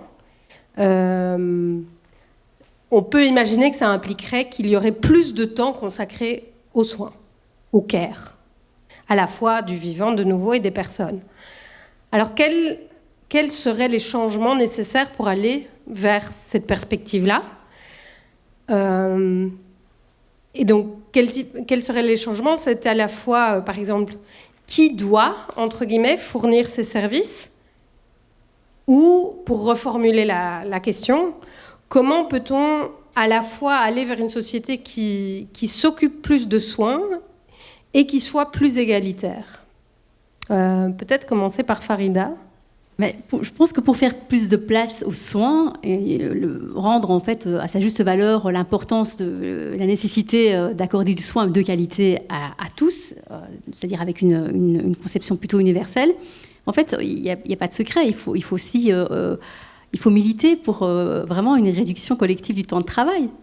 Je pense qu'on travaille trop. Il faut vraiment permettre que les gens puissent s'accorder des moments pour le bien-être et pour que ce soin puisse prendre place à part entière. Et ça, c'est un enjeu important. C'est une des préoccupations du Parti écolo, mais d'autres partis également plutôt progressistes. Il n'y en a plus beaucoup, mais bon. Mais donc oui, l'enjeu de la réduction collective du temps de travail, je pense que tant qu'on ne l'aura pas rendu effectif, on pourra encore tenir de nombreux débats. Mais ça passe aussi par un changement de paradigme. Pour qu'on aille vers une société post-croissance qui place l'humain, le social et la santé au centre de nos préoccupations, il faut vraiment changer de paradigme. Et qui dit changement de paradigme nécessite aussi un changement des mentalités. Et ça commence très tôt, dans les écoles, par l'éducation. Ça commence, en fait, la société, c'est vous, c'est moi, c'est tout le monde. On ne peut pas dire que la société doit changer de mentalité, de paradigme, si nous-mêmes ne faisons pas l'effort de changer nos mentalités. Si depuis que l'enfant est petit, ne comprend pas que les tâches ménagères ne sont pas juste l'apanage de la maman ou de la sœur. Et je crois que c'est un travail d'éducation dans les familles, dans les écoles qu'il faut faire pour que la société puisse aussi se réapproprier finalement une image plus valorisante des métiers du soin, des métiers du care, du métier social et de la santé. Que quand nous votons des budgets au Parlement, il est toujours effarant de voir les sous-enveloppes en fait investies dans les matières sociales de la santé. C'est toujours très interpellant de voir que c'est des miettes, comme le disait tout à l'heure Gaëlle, c'est des sparadraps souvent sur des plaies béantes en fait. Et je le dis moi-même qui suis en politique, c'est souvent désespérant en fait à constater. Et avant de faire de la politique, j'ai travaillé très longtemps dans le social en fait. J'ai été directrice d'un service social et juridique, donc j'étais amenée à accompagner des personnes dans des situations de précarité extrême. Où je peux vous dire que ce sont des métiers, le social, qui sont énergivores. Vous ne comptez pas vos heures, vous le faites souvent par conviction, par passion, mais souvent au détriment de votre propre santé. Et donc oui, il faut vraiment passer par ce changement de paradigme et d'éducation et de déconstruction des stéréotypes. Ça passe par l'éducation notamment. Il y a également un enjeu de justice sociale. Encore une fois, on l'a dit, on l'a répété, c'est souvent des femmes qui sont déjà qui viennent de milieux déjà très fortement précarisés, défavorisés. Donc c'est important aussi qu'on puisse accorder un principe d'égalité et de justice sociale pour tout individu, quel qu'il soit, d'où qu'il vienne. Et donc ce souci de justice sociale, d'équité, d'égalité, c'est aussi quelque chose qu'il faut ancrer dans nos politiques. C'est également, comme je l'ai dit, investir dans le social, dans la santé, ça passe par des moyens supplémentaires pour revaloriser notre sécurité sociale, la refinancer, refinancement de l'enseignement aussi. On n'a pas parlé de l'enseignement parce que ce n'est pas le sujet, mais c'est vraiment investir dans l'éducation, dans l'enseignement, dans la sécurité sociale. C'est aussi aller vers une individualisation des droits sociaux.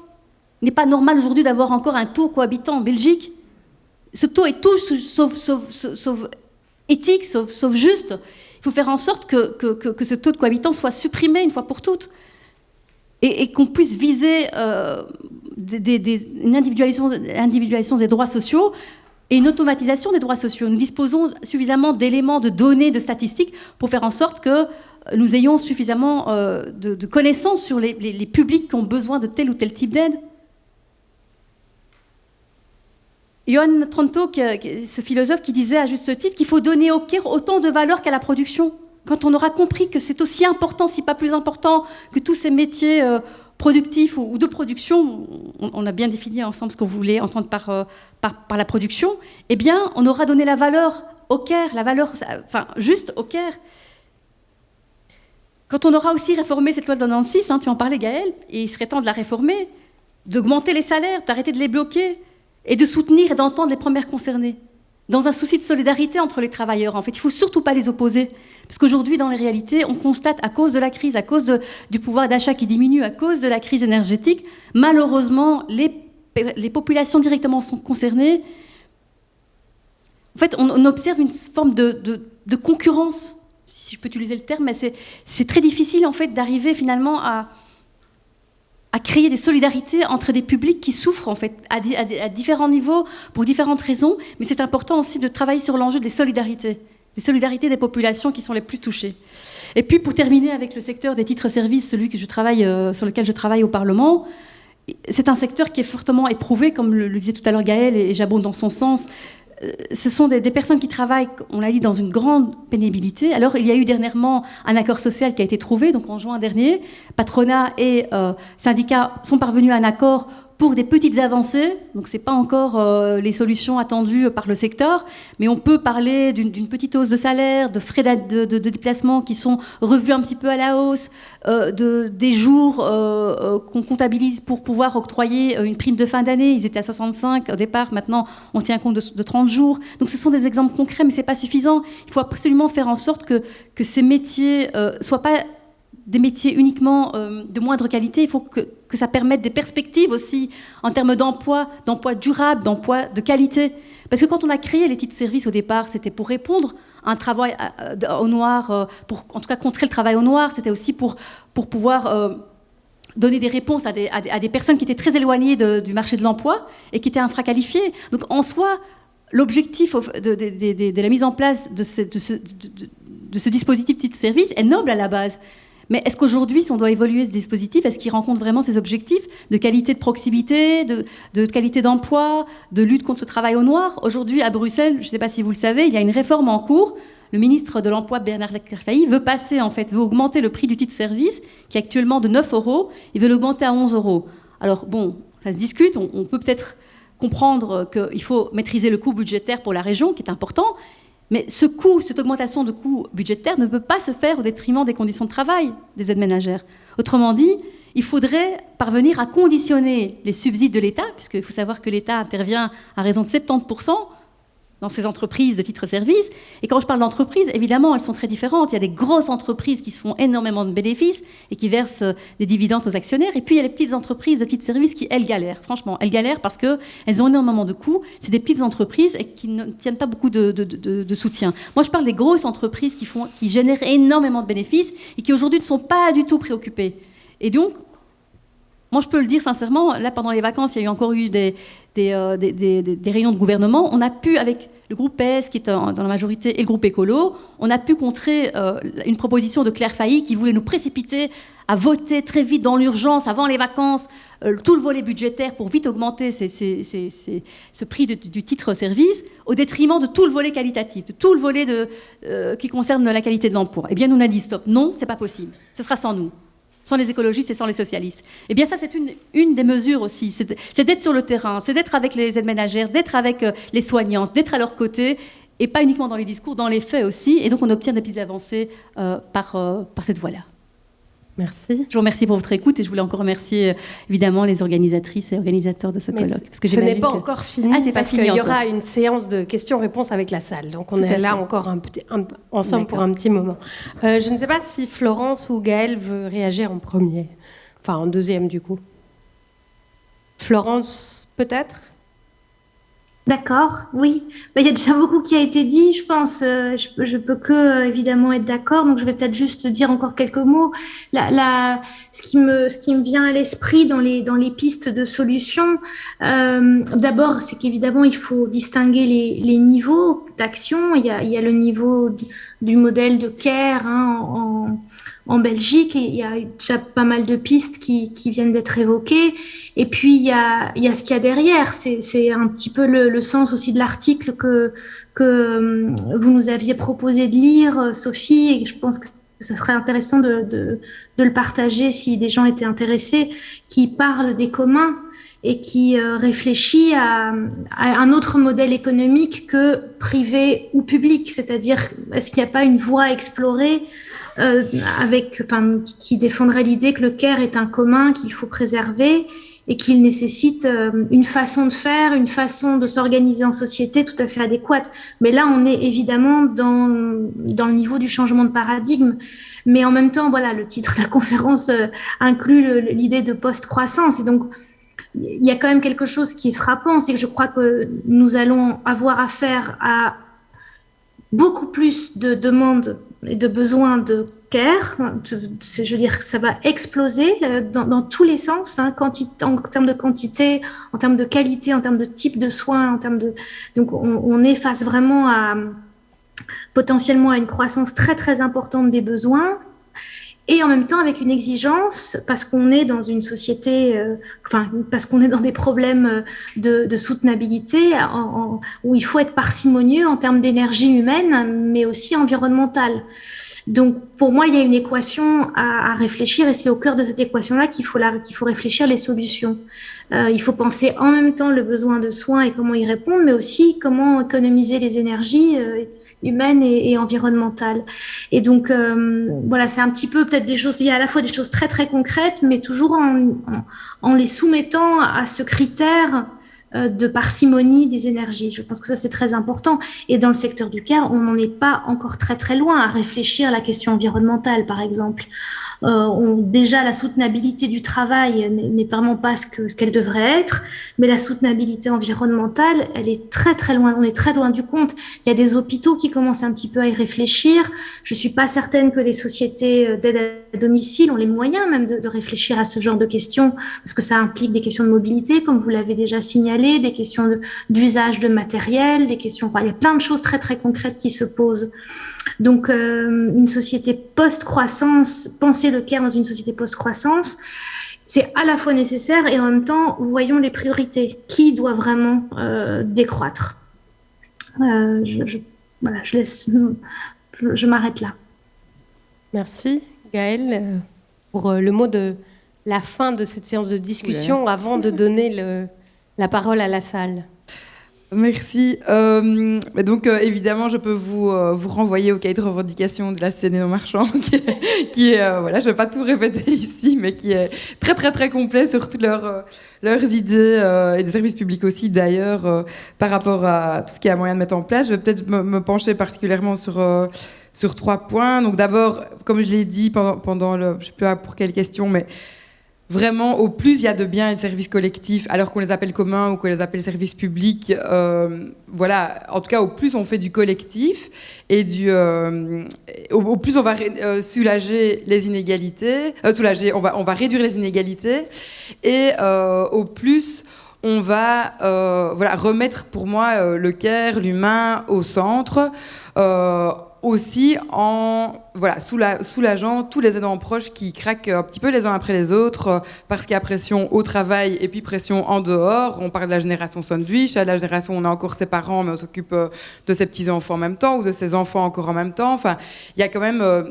ça peut être vraiment des situations voilà, très difficiles et donc pour toutes ces personnes-là, il faut vraiment plus de biens et services collectifs qui remettent un care de totale qualité pour les travailleurs et travailleuses et pour les patientes, en fait, qui soient vraiment réfléchis et qui puissent permettre d'avoir beaucoup plus de temps. Donc ça, je pense que c'est la première chose. La deuxième chose, du coup, qui en découle, c'est évidemment revaloriser les statuts, les conditions de travail des personnes qui y travaillent. Quand on reparle avec toutes les personnes du secteur, il le dit, enfin, de tous les secteurs du care, là je pense que c'est quasiment c'est général. On nous a applaudi, à ce moment-là on nous a portés en héros, on était les super-héros, et donc nous on a cru, mais même moi j'étais sûre que ça allait changer. Je me dis mais ça y est, on tient le bon bout, on y est, c'est le moment où on va basculer, on va remettre l'humain au centre, etc.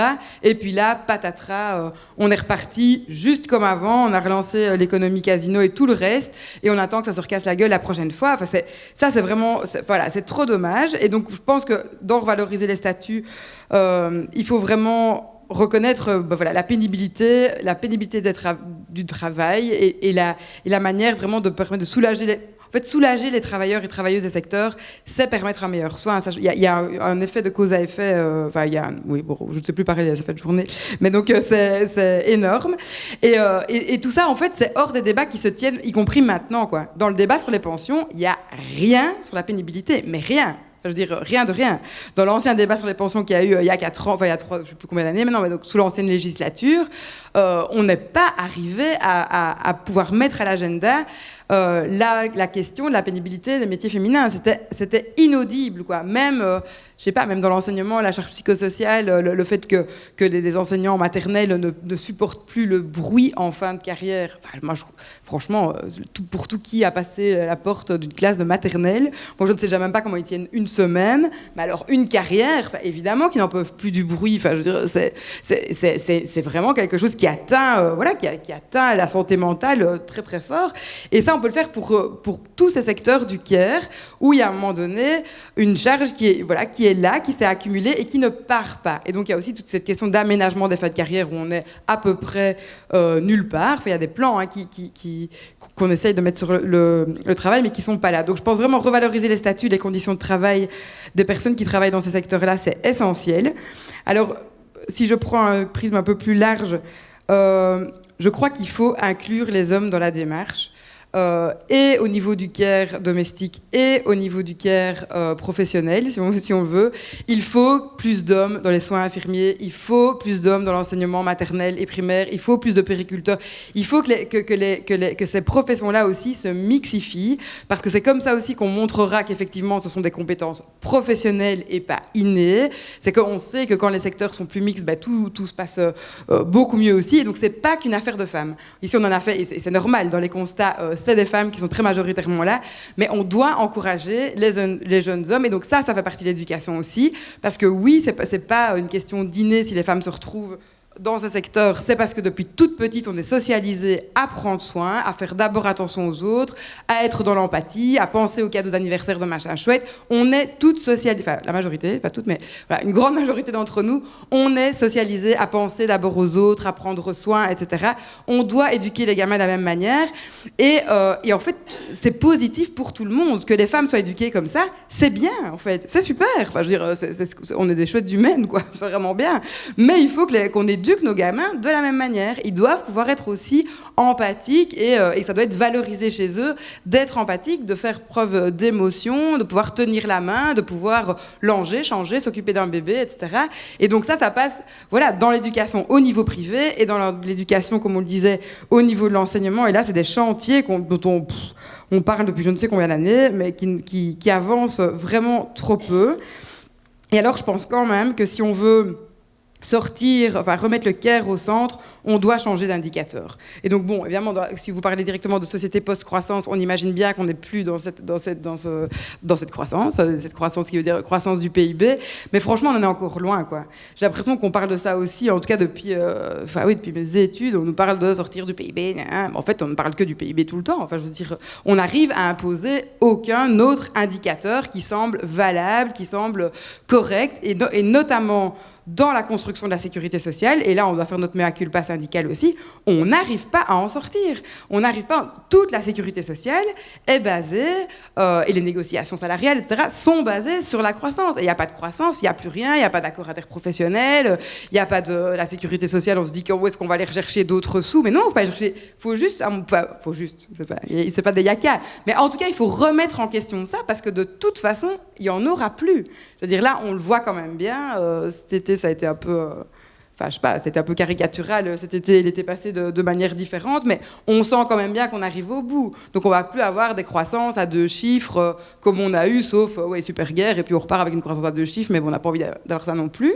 Et donc, il faut qu'on se retourne la tête et qu'on réfléchisse les choses d'une autre manière. Et pour ça, on doit pouvoir imposer, et le monde politique, et le monde syndical, et le monde associatif de manière générale, et le monde de l'enseignement très certainement aussi, d'autres indicateurs. Et je pense qu'on doit reprendre comme réflexe aussi de sortir en fait de nouveau de cette croissance qui soit, c'est toujours la bonne nouvelle du journal, la croissance repart, quoi. Pourquoi? Non, c'est pas une bonne nouvelle en fait, c'est pas une bonne nouvelle. Il faut donc voilà. Bon, ça c'était un peu en dehors de mon mandat syndical, j'avoue, mais mais pour les 3 autres, j'étais dans le cadre. Voilà.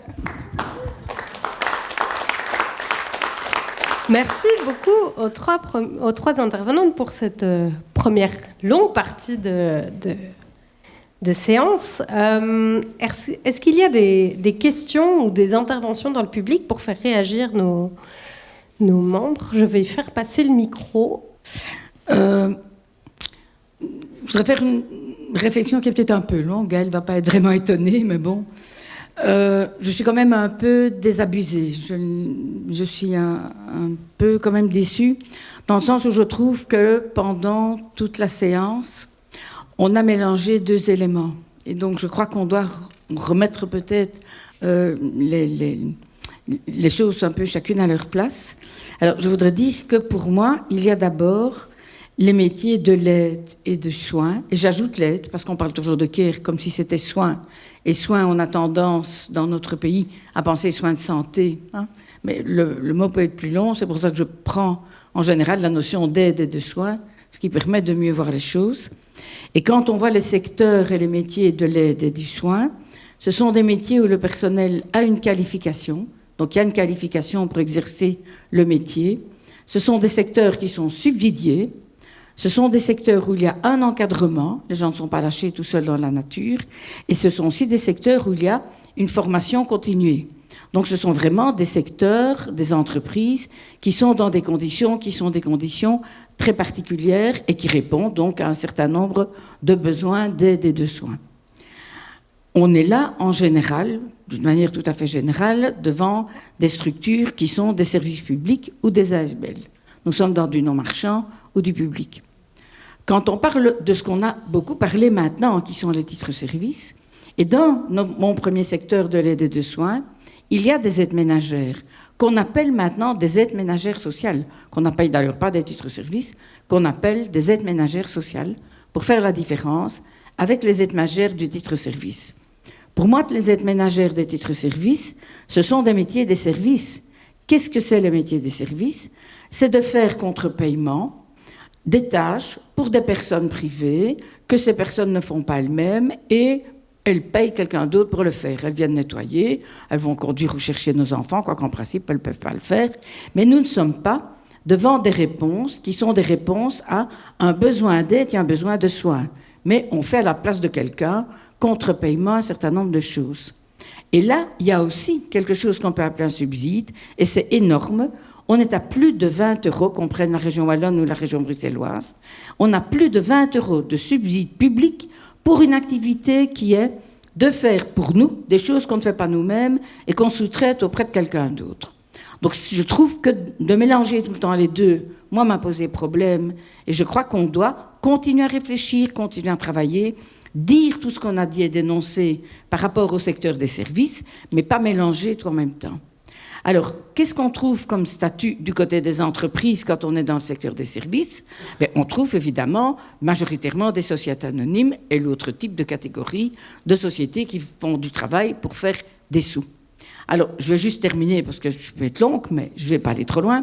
Mais je voudrais quand même vous alors interpeller, et je m'interpelle aussi, est-ce que nous ne devons pas creuser une idée de domesticité qui est occupée à se développer? Et j'ajoute la notion de domestique au sens large, comme on pouvait la rencontrer il y a 150 ans et même peut-être avant. Il y avait des domestiques plein les châteaux, et puis il y a eu des domestiques chez les bourgeois. Est-ce qu'on n'est pas occupé à organiser un mode de système domestique? On est tous bien contents d'avoir un petit jeune homme, je le dis du haut de mon âge, un petit jeune homme qui en vélo va peut-être venir nous amener une pizza par tous les temps. Qu'est-ce que c'est ça pour une affaire? Qu'est-ce que c'est d'avoir des métiers ou dans des conditions mauvaises de travail, avec des rémunérations et des statuts sociaux qui ne sont pas convenables, on a des gens qui viennent nous rendre des services, qui viennent nous servir et qui viennent faire les petits domestiques. Donc je trouve qu'on doit vraiment, et ça c'est plus large, se poser la question d'une société qui, dans son évolution, est une société qui développe maintenant une catégorie de sous-prolétariat, de sous-travailleurs, qui, au-delà des soins et des services dont on a parlé, je trouve est inadmissible. Merci pour l'intervention. Je ne sais pas qui souhaiterait agir en premier. Je reviens sur scène pour voir aussi Florence. Oui, moi je veux bien agir. Dans le sens où je trouve que ton intervention, Anne-Marie, est évidemment tout à fait pertinente et qu'effectivement on a mêlé les deux, mais, je dirais mais, en fait, j'essaie de me creuser pour savoir où j'ai lu cette histoire de travail domestique, justement, qui serait beaucoup plus... en fait, qui devrait être plus collectivisé aussi, y compris ce que tu appelles les petits services, donc de tout ça, notamment pour permettre une meilleure égalité entre les femmes et les hommes et permettre...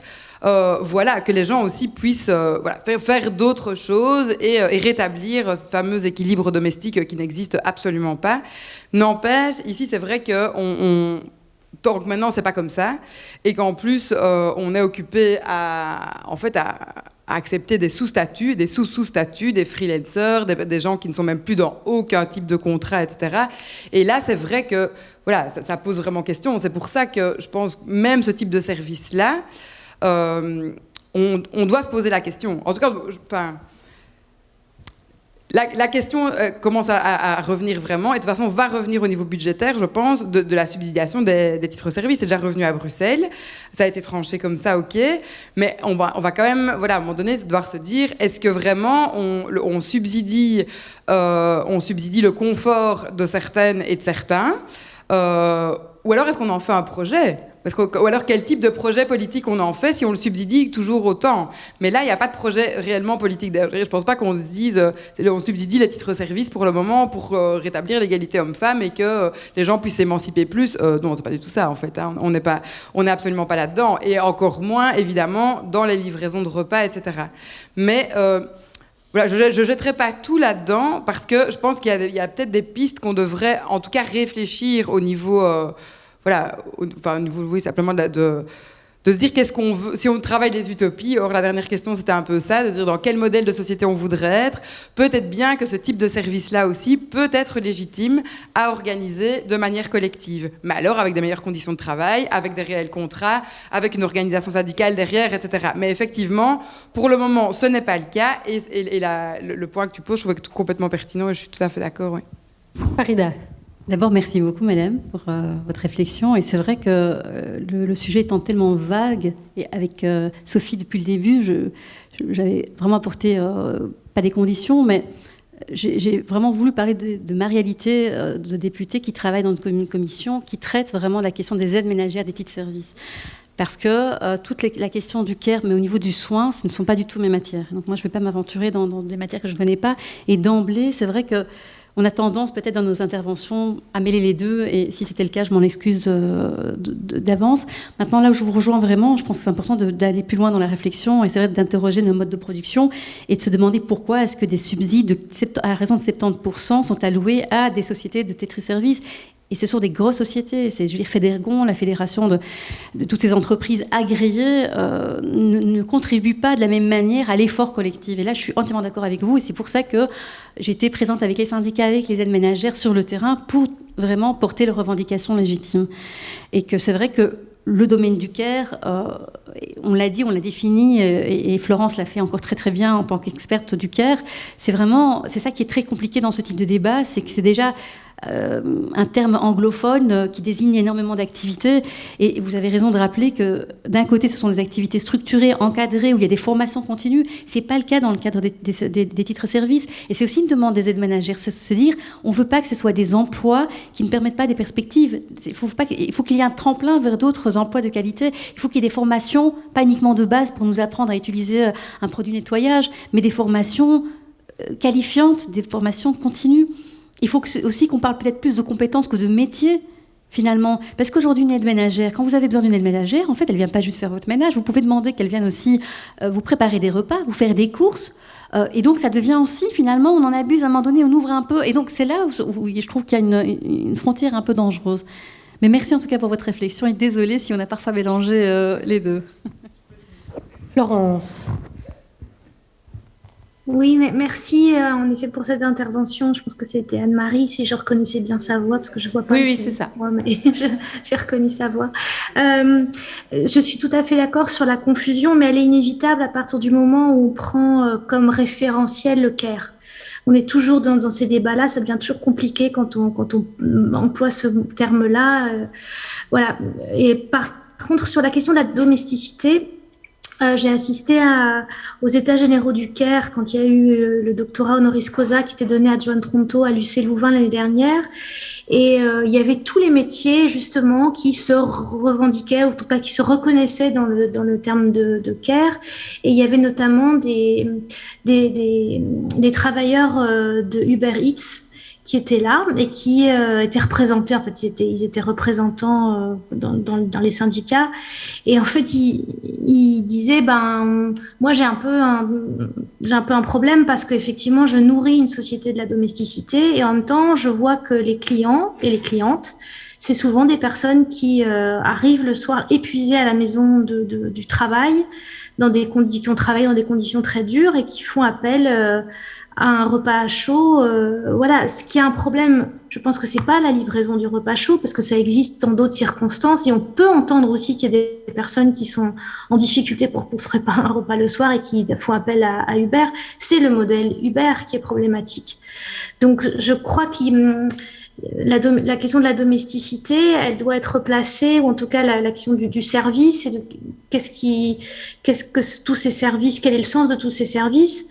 Il faut les replacer dans des contextes des gens qui les utilisent.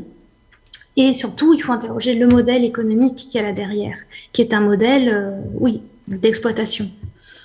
En soi, le fait de rendre, le service en lui-même, moi, je peux l'entendre. C'est vraiment comment est-ce que c'est organisé qui est un vrai problème. Est-ce qu'il y a d'autres questions, interventions peut-être plus courtes, si c'est possible? Je vois 3 mains qui se lèvent. Est-ce que ça vous va si on prend les 3 à la suite et puis que les intervenantes répondront à celles qui leur parleront le plus, chacune? Voilà. Parce qu'il reste juste un quart d'heure, donc je pense qu'on aura juste le temps de prendre les 3 questions et puis de faire un tour de réponse. Moi, je voulais revenir je pense surtout aux aides ménagères ici. C'est que je pense que d'abord, il faudrait qu'elles soient plus considérées. Parce que, je travaille depuis 1 an dans ce milieu-là, dans un autre contexte, mais dans l'entretien. Et, waouh, les remarques qu'on se prend. Et je me dis, mais déjà, psychologiquement, c'est quelque chose qui doit être extrêmement lourd. Mais en plus, la population ne soutient ne soutient pas des augmentations salariales. Enfin, j'ai l'impression, quand on insulte quelqu'un, on ne peut pas après se battre pour augmenter son salaire. Et je me dis, mais ça, c'est aussi, comme on a parlé tout à l'heure, des infirmiers, des infirmières, ou même ce matin, quand on a parlé des agriculteurs, c'est des métiers qui n'intéressent pas la jeunesse, ou qui pourraient même les intéresser, mais les repoussent parce que c'est des métiers qui sont mal payés, où les études d'infirmière sont particulièrement éprouvantes. Et c'est surtout le manque de considération qui doit être psychologiquement terrible. Et comment parvenir à rallier l'opinion publique à cette cause? C'est ça que je me demande. Parce que c'est quelque chose qui me paraît fondamental et extrêmement compliqué. Merci. Question là au-dessus et puis une question à ma droite. Oui, bonjour. Moi, je suis infirmière dans les écoles. Et donc, j'ai bien aimé certaines des interventions qui disent qu'on a besoin d'exemples avec les instituts maternels, plein d'exemples que vous avez cités. Dans notre métier, on fait beaucoup d'animation EVRAS, autant qu'on peut. On n'a pas de moyens pour ça. Donc, il y a eu des moyens alloués aux plannings familiaux, mais qui se concentrent sur les élèves du secondaire, parce qu'ils ne sont pas tellement formés pour les petits. Et donc, voilà, on a besoin de moyens pour l'EVRAS, pour déconstruire les idées de genre, c'est vraiment nécessaire. Et j'ai une deuxième petite remarque, c'est qu'il me semble qu'on a oublié une catégorie de personnes dans le care, j'ai l'impression. Vous avez parlé de personnes qui sont invisibilisées dans la domesticité, mais il me semble qu'on a oublié les travailleuses du sexe. Voilà. Merci. Merci. Oui, moi je voulais réagir un peu dans la ligne de la première intervention du public, mais en allant un peu plus loin. Je suis un peu étonnée. Je trouve que ce sujet n'est pas extrêmement complexe par rapport aux autres enjeux qui sont discutés dans d'autres conférences. Il n'y a pas de complexité de l'agrologie, il n'y a pas de complexité du changement climatique. On est purement dans des questions politiques. Les titres services, on l'a dit, c'est de l'emploi subsidié. Très bien. Est-ce que c'est subsidier le confort de certains ou est-ce que c'est plutôt partager le temps de travail, y compris pour des gens qui ne sont pas qualifiés? Il y a une pénurie d'aides ménagères. Ça veut dire qu'il y a de la demande. Il y a des gens qui sont prêts à payer pour ça. Alors vous dites souvent, il faut en faire un projet politique. Ben oui, enfin, ça c'est la vraie chose à faire. On a à côté de ça du chômage qui est au mieux de l'oisiveté subsidiée, au pire du soutien à du travail au noir qui fait une concurrence déloyale aux entreprises. Et donc une des solutions, par exemple, ce sont les territoires zéro chômeur.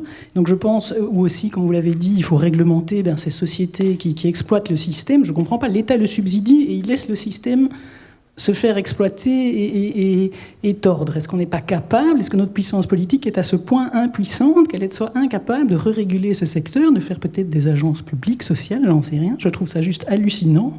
Et je pense que vous devriez vraiment simplifier votre message et votre combat, parce que là, vous diluez, vous partez dans tous les sens, alors que j'ai l'impression qu'on cherche midi à 14h. Là, je ne sais pas sur quel sujet au singulier ou au pluriel chacune veut réagir. Oui, Farida, tu n'as plus de micro. Les trois questions sont toutes intéressantes, mais je vais peut-être commencer par la dernière, parce que je me sens un peu visée en tant que politique. Mais, je suis entièrement d'accord avec vous, madame. Donc, oui, c'est aberrant. Oui, c'est un système qui doit être réformé. Et il y a une réforme en cours. Je ne sais pas si vous étiez présente quand j'ai parlé de la réforme en cours du secteur des titres-services. Nous plaidons pour que ce soit des emplois que ce soit des subsides conditionnés à l'amélioration des conditions de travail. C'est une demande d'écolo. Et le PS est assez d'accord avec nous là-dessus. On porte ce combat-là ensemble. Alors, vous dites qu'on se dilue un peu dans les propositions. Quand on parle, en fait, pour moi, tout est lié. Il y a une dimension macro. Il faut revoir notre système. Il y a un changement de paradigme qui doit s'opérer de manière générale. On doit le faire. Parce que c'est pas normal qu'on retrouve toujours des femmes, toujours les mêmes dans ces secteurs-là. Et donc, ça passe par un changement de paradigme. Ça passe par des constructions trop spécifiques. Ça passe... Pardon ? Mais c'est ce qu'on fait quand on commence petit modeste. C'est dans le cadre de la réforme des titres-services. Ça, c'est petit modeste et on le fait. Et ça, c'est mon travail de tous les jours. Mais j'ai besoin, en tant que jeune parlementaire, de pouvoir voir peut-être, avoir aussi un regard un peu porté plus loin aussi. Dans quel modèle de société aussi, ça répond à la question aussi de Sophie. Et donc voilà, peut-être que la réponse ne vous satisfait pas, et je peux l'entendre, je peux l'accepter. En entendant, Moi, j'essaie d'avancer avec nos collègues dans le cadre de cette réforme justement des titres de service pour viser justement les enjeux que nous avons cités dans le cadre de cette conférence. Pour les infirmiers, je suis entièrement d'accord avec vous. Les moyens d'Evras sont encore insuffisants. Ils ont été augmentés lors des derniers examens budgétaires en COCOF notamment. Hein. C'est Barbara Trac qui a la compétence de l'Evras. Les moyens n'ont jamais été aussi importants, mais restent insuffisants. Donc j'entends bien votre demande, je la note. Et d'ailleurs, on peut après pour parler, peut-être me préciser quel type de... vous avez parlé d'une école, vous êtes infirmière primaire et vous faites de l'éducation dans l'Evras. Donc on peut peut-être échanger peut-être plus... profondément sur cette question, mais en tout cas, sachez que les moyens ont été augmentés, vraiment. Mais c'est vrai que ça reste insuffisant par rapport à la demande et à l'importance aussi de pouvoir généraliser surtout, en fait, les formations de l'Evras. Il y en a dans les écoles, mais il n'y a pas encore une généralisation des formations à l'Evras. Et alors, votre interpellation, oui, elle rejoint en fait celle que j'ai moi-même tenue. Il faut vraiment changer ce regard que porte la société sur ces métiers-là. Quand comme vous le dites, quand on a une attitude vraiment irrespectueuse, de mépris vis-à-vis des aides ménagères ou des personnes qui occupent ce type de travail, c'est vous qui avez parlé d'aide ménagère, donc je reprends pour pas qu'on me dise pourquoi est-ce que je reste que dans l'aide ménagère. Mais oui, quand on dit qu'on ne veut pas d'une personne parce qu'elle est de couleur noire, parce qu'elle porte le foulard, c'est des réalités aussi qui nous parviennent aussi. Et donc c'est encore une fois ce que j'appelle de mes voeux. Et c'est fait partie des politiques que moi, j'essaye de travailler modestement au Parlement. C'est tout ce travail de lutte contre les discriminations. Nous disposons d'instruments juridiques importants. Et donc, c'est important, dans ce débat qui nous occupe aujourd'hui, aussi de concilier les différents combats. Travailler d'un côté de manière peut-être modeste et d'avancer par petits pas, je vous regarde madame, c'est important, mais il ne faut pas oublier aussi des enjeux, comme je le disais, d'égalité, de justice sociale. Enfin, alors, du coup, j'arrête de faire de la politique si je ne suis pas là aussi pour me battre, pour qu'on arrive à un moment donné à une société plus juste. Et ce n'est pas des paroles en l'air, ce n'est pas de la théorie. Je suis portée par mes convictions, c'est ça qui m'anime tous les matins quand je me réveille et quand je vais au boulot. Et ça ne nous empêche pas de travailler petit à petit, de manière peut-être modeste, sur des petits dossiers. Mais en attendant, j'ai besoin, en tout cas c'est ce qui m'anime, d'avoir des convictions très fortes et d'y croire. Sinon j'arrête alors.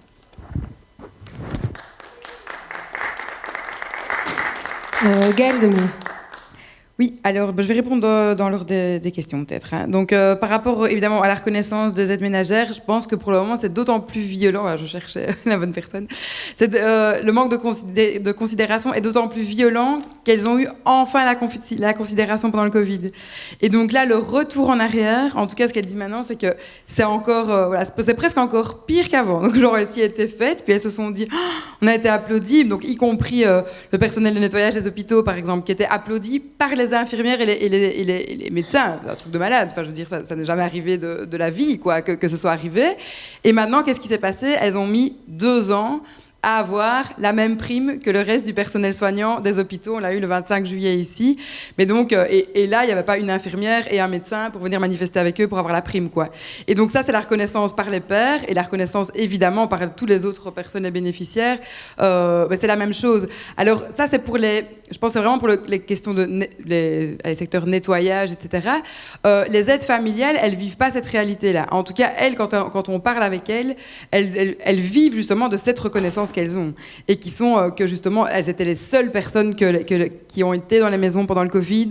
Ça a été c'est les petites étoiles, le sourire, et donc elles ont une vraie relation. Je veux dire, c'est les aides familiales, c'est la famille, quoi. Elles disent mais j'ai tenu la main à cette personne-là quand elle est décédée. Elles ont les reconnaissances de la famille ici encore plus. Donc je pense pas que les aides familiales c'est la même chose du tout, mais effectivement ce qui est aide ménagère et secteur du nettoyage, je suis tout à fait d'accord avec vous. Et j'ajouterais, il y a en plus la question des violences sexistes et sexuelles dans ces secteurs-là qui est énorme. On a fait une enquête avec la CSC Alimentation et Services il y a quelques années qui montrait qu'une femme sur 3 a été victime de violences sexistes, de violences sexuelles là, sur le lieu de travail. C'est pas que sexiste, c'est vraiment des violences sexuelles dans les titres services et les aides familiales qui ont évidemment particularité de travailler au domicile des gens, mais c'est la même chose dans d'autres, dans les milieux professionnels aussi. Et donc là, ça pose toute une série de problèmes, et une de nos revendications, c'est de blacklister certains employeurs et y compris certaines personnes, quand c'est des lieux en titre-service, et de partager ces blacklists, parce qu'il y en a. Il y a des entreprises de titre-service, évidemment, comme on l'a dit, il y a des grandes différences entre les entreprises de titre-service, des petites et des grandes, et donc il y en a qui ont vraiment des blacklists et qui n'envoient plus personne. Le problème, c'est que pour le moment, ils ne partagent pas encore, ou pas systématiquement, ces blacklists-là, et donc il suffit à l'utilisateur d'aller chercher quelqu'un dans une autre boîte de titre-service, et il y en a tellement qu'ils trouvent aisément, et donc ça recommence avec une autre travailleuse. Par rapport aux travailleuses du sexe, évidemment, on n'en a pas parlé, parce qu'évidemment, ça met tout le monde mal à l'aise, donc c'est très bien que vous ameniez la question, parce que c'est compliqué de se dire est-ce que ça fait partie du care, pas du care, etc. Quoi qu'il en soit, pour nous, la position qu'on a prise en tant que femme CSC, c'est de se dire, en tout cas, c'est des travailleuses. Voilà. De toute façon, elles sont mal à l'aise ou pas, tout autant mal à l'aise qu'on puisse l'être avec la prostitution, et on peut avoir toutes les positions qu'on veut, abolitionnistes, pas abolitionnistes, ou tout ce qu'on veut. Nous, dans le concret du terrain, ces femmes sont là. Et donc, elles sont parfois répertoriées comme masseuses, comme serveuses, comme prostituées directement, éventuellement.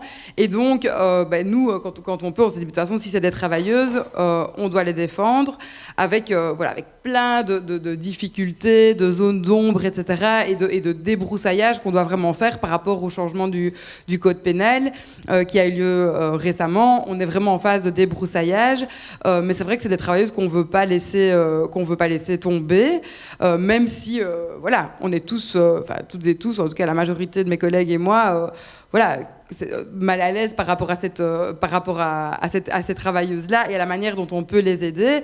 Mais en tout cas, l'objectif, quelle que soit la position par rapport à la prostitution, c'est de se dire, comme pour n'importe quelle travailleuse, elles doivent avoir leur autonomie économique et financière, elles doivent pouvoir faire des choix qui sont les leurs, même si choix, on peut mettre 10 millions de guillemets par rapport à ce type de métier, etc. En même temps, c'est pas un métier comme un autre, donc ça ne peut pas devenir un métier qui arrive sur le site du Forum comme un autre. Enfin, je veux dire, non, mais donc si on considère que c'est un métier comme un autre, s'il est complètement légalisé, ça veut dire que quoi? On va dire, écoutez, vous n'avez pas d'emploi, c'est un métier comme un autre. Non, évidemment que c'est pas un métier comme un autre. Donc ça, c'est quand même la valise qu'il faut continuer à garder.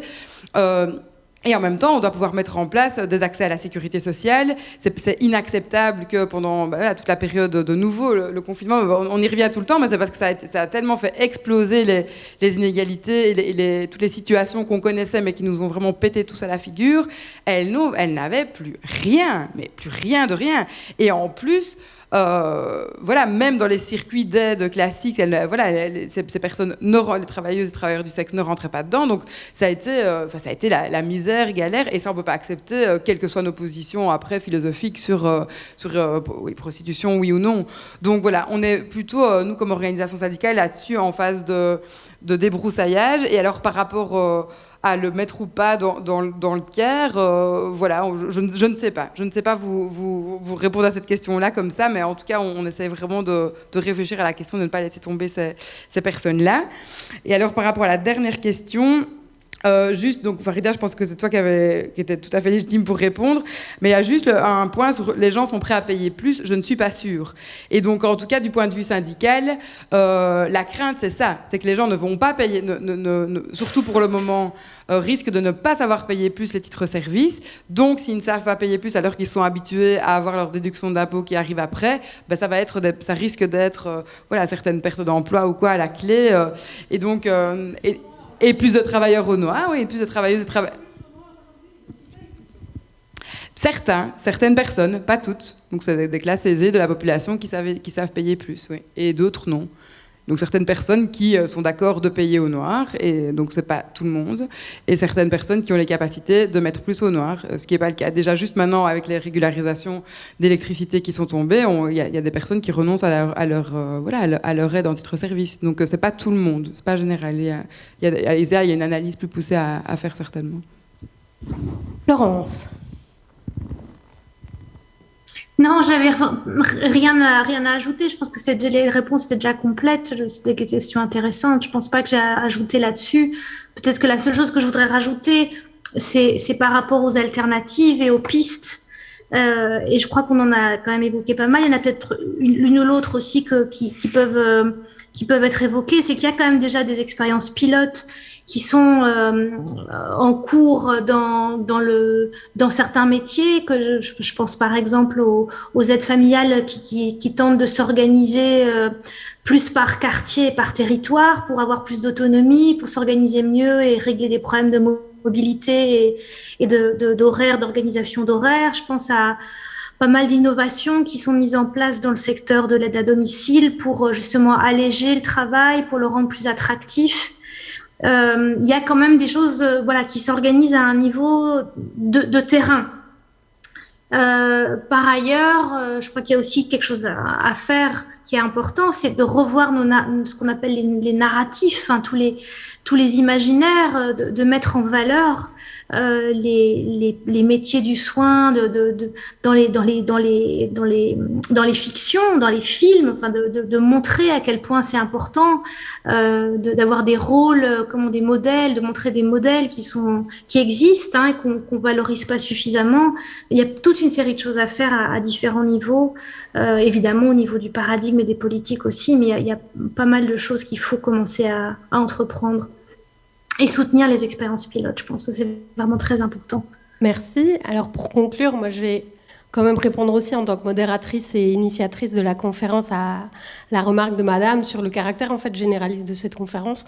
C'est un point de départ assumé parce que je remarque pour le travail que je fais chez Etopia que quand on pense la société post-croissance, on ne pense pas assez à la place des métiers et des activités de soins dans cette société-là. Et qu'on on pense trop souvent uniquement les aspects marchands d'une société post-croissance. Donc c'est un biais assumé que cette conférence-ci allait être généraliste et allait peut-être être un premier jalon pour, j'espère, des chantiers chez Etopia et chez Ecolo aussi, qui prendraient davantage et peut-être à la CSC aussi d'ailleurs, qui prendrait davantage en compte cette question, y compris dans la réflexion sur une économie post-croissance. Et alors, pour peut-être initier plus de débats dans les discussions de terrasse qui vont sans doute suivre, cette réflexion généraliste m'a donné une idée concrète que je vous soumets.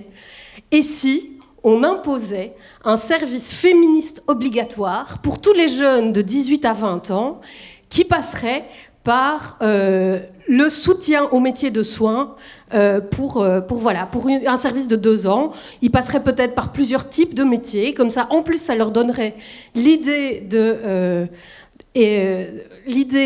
faire des métiers du soin, tant pour les garçons que pour les filles ou les personnes non-binaires. Et comme ça, on changerait peut-être les mentalités par rapport à ces activités. Voilà. Excellente soirée. Merci.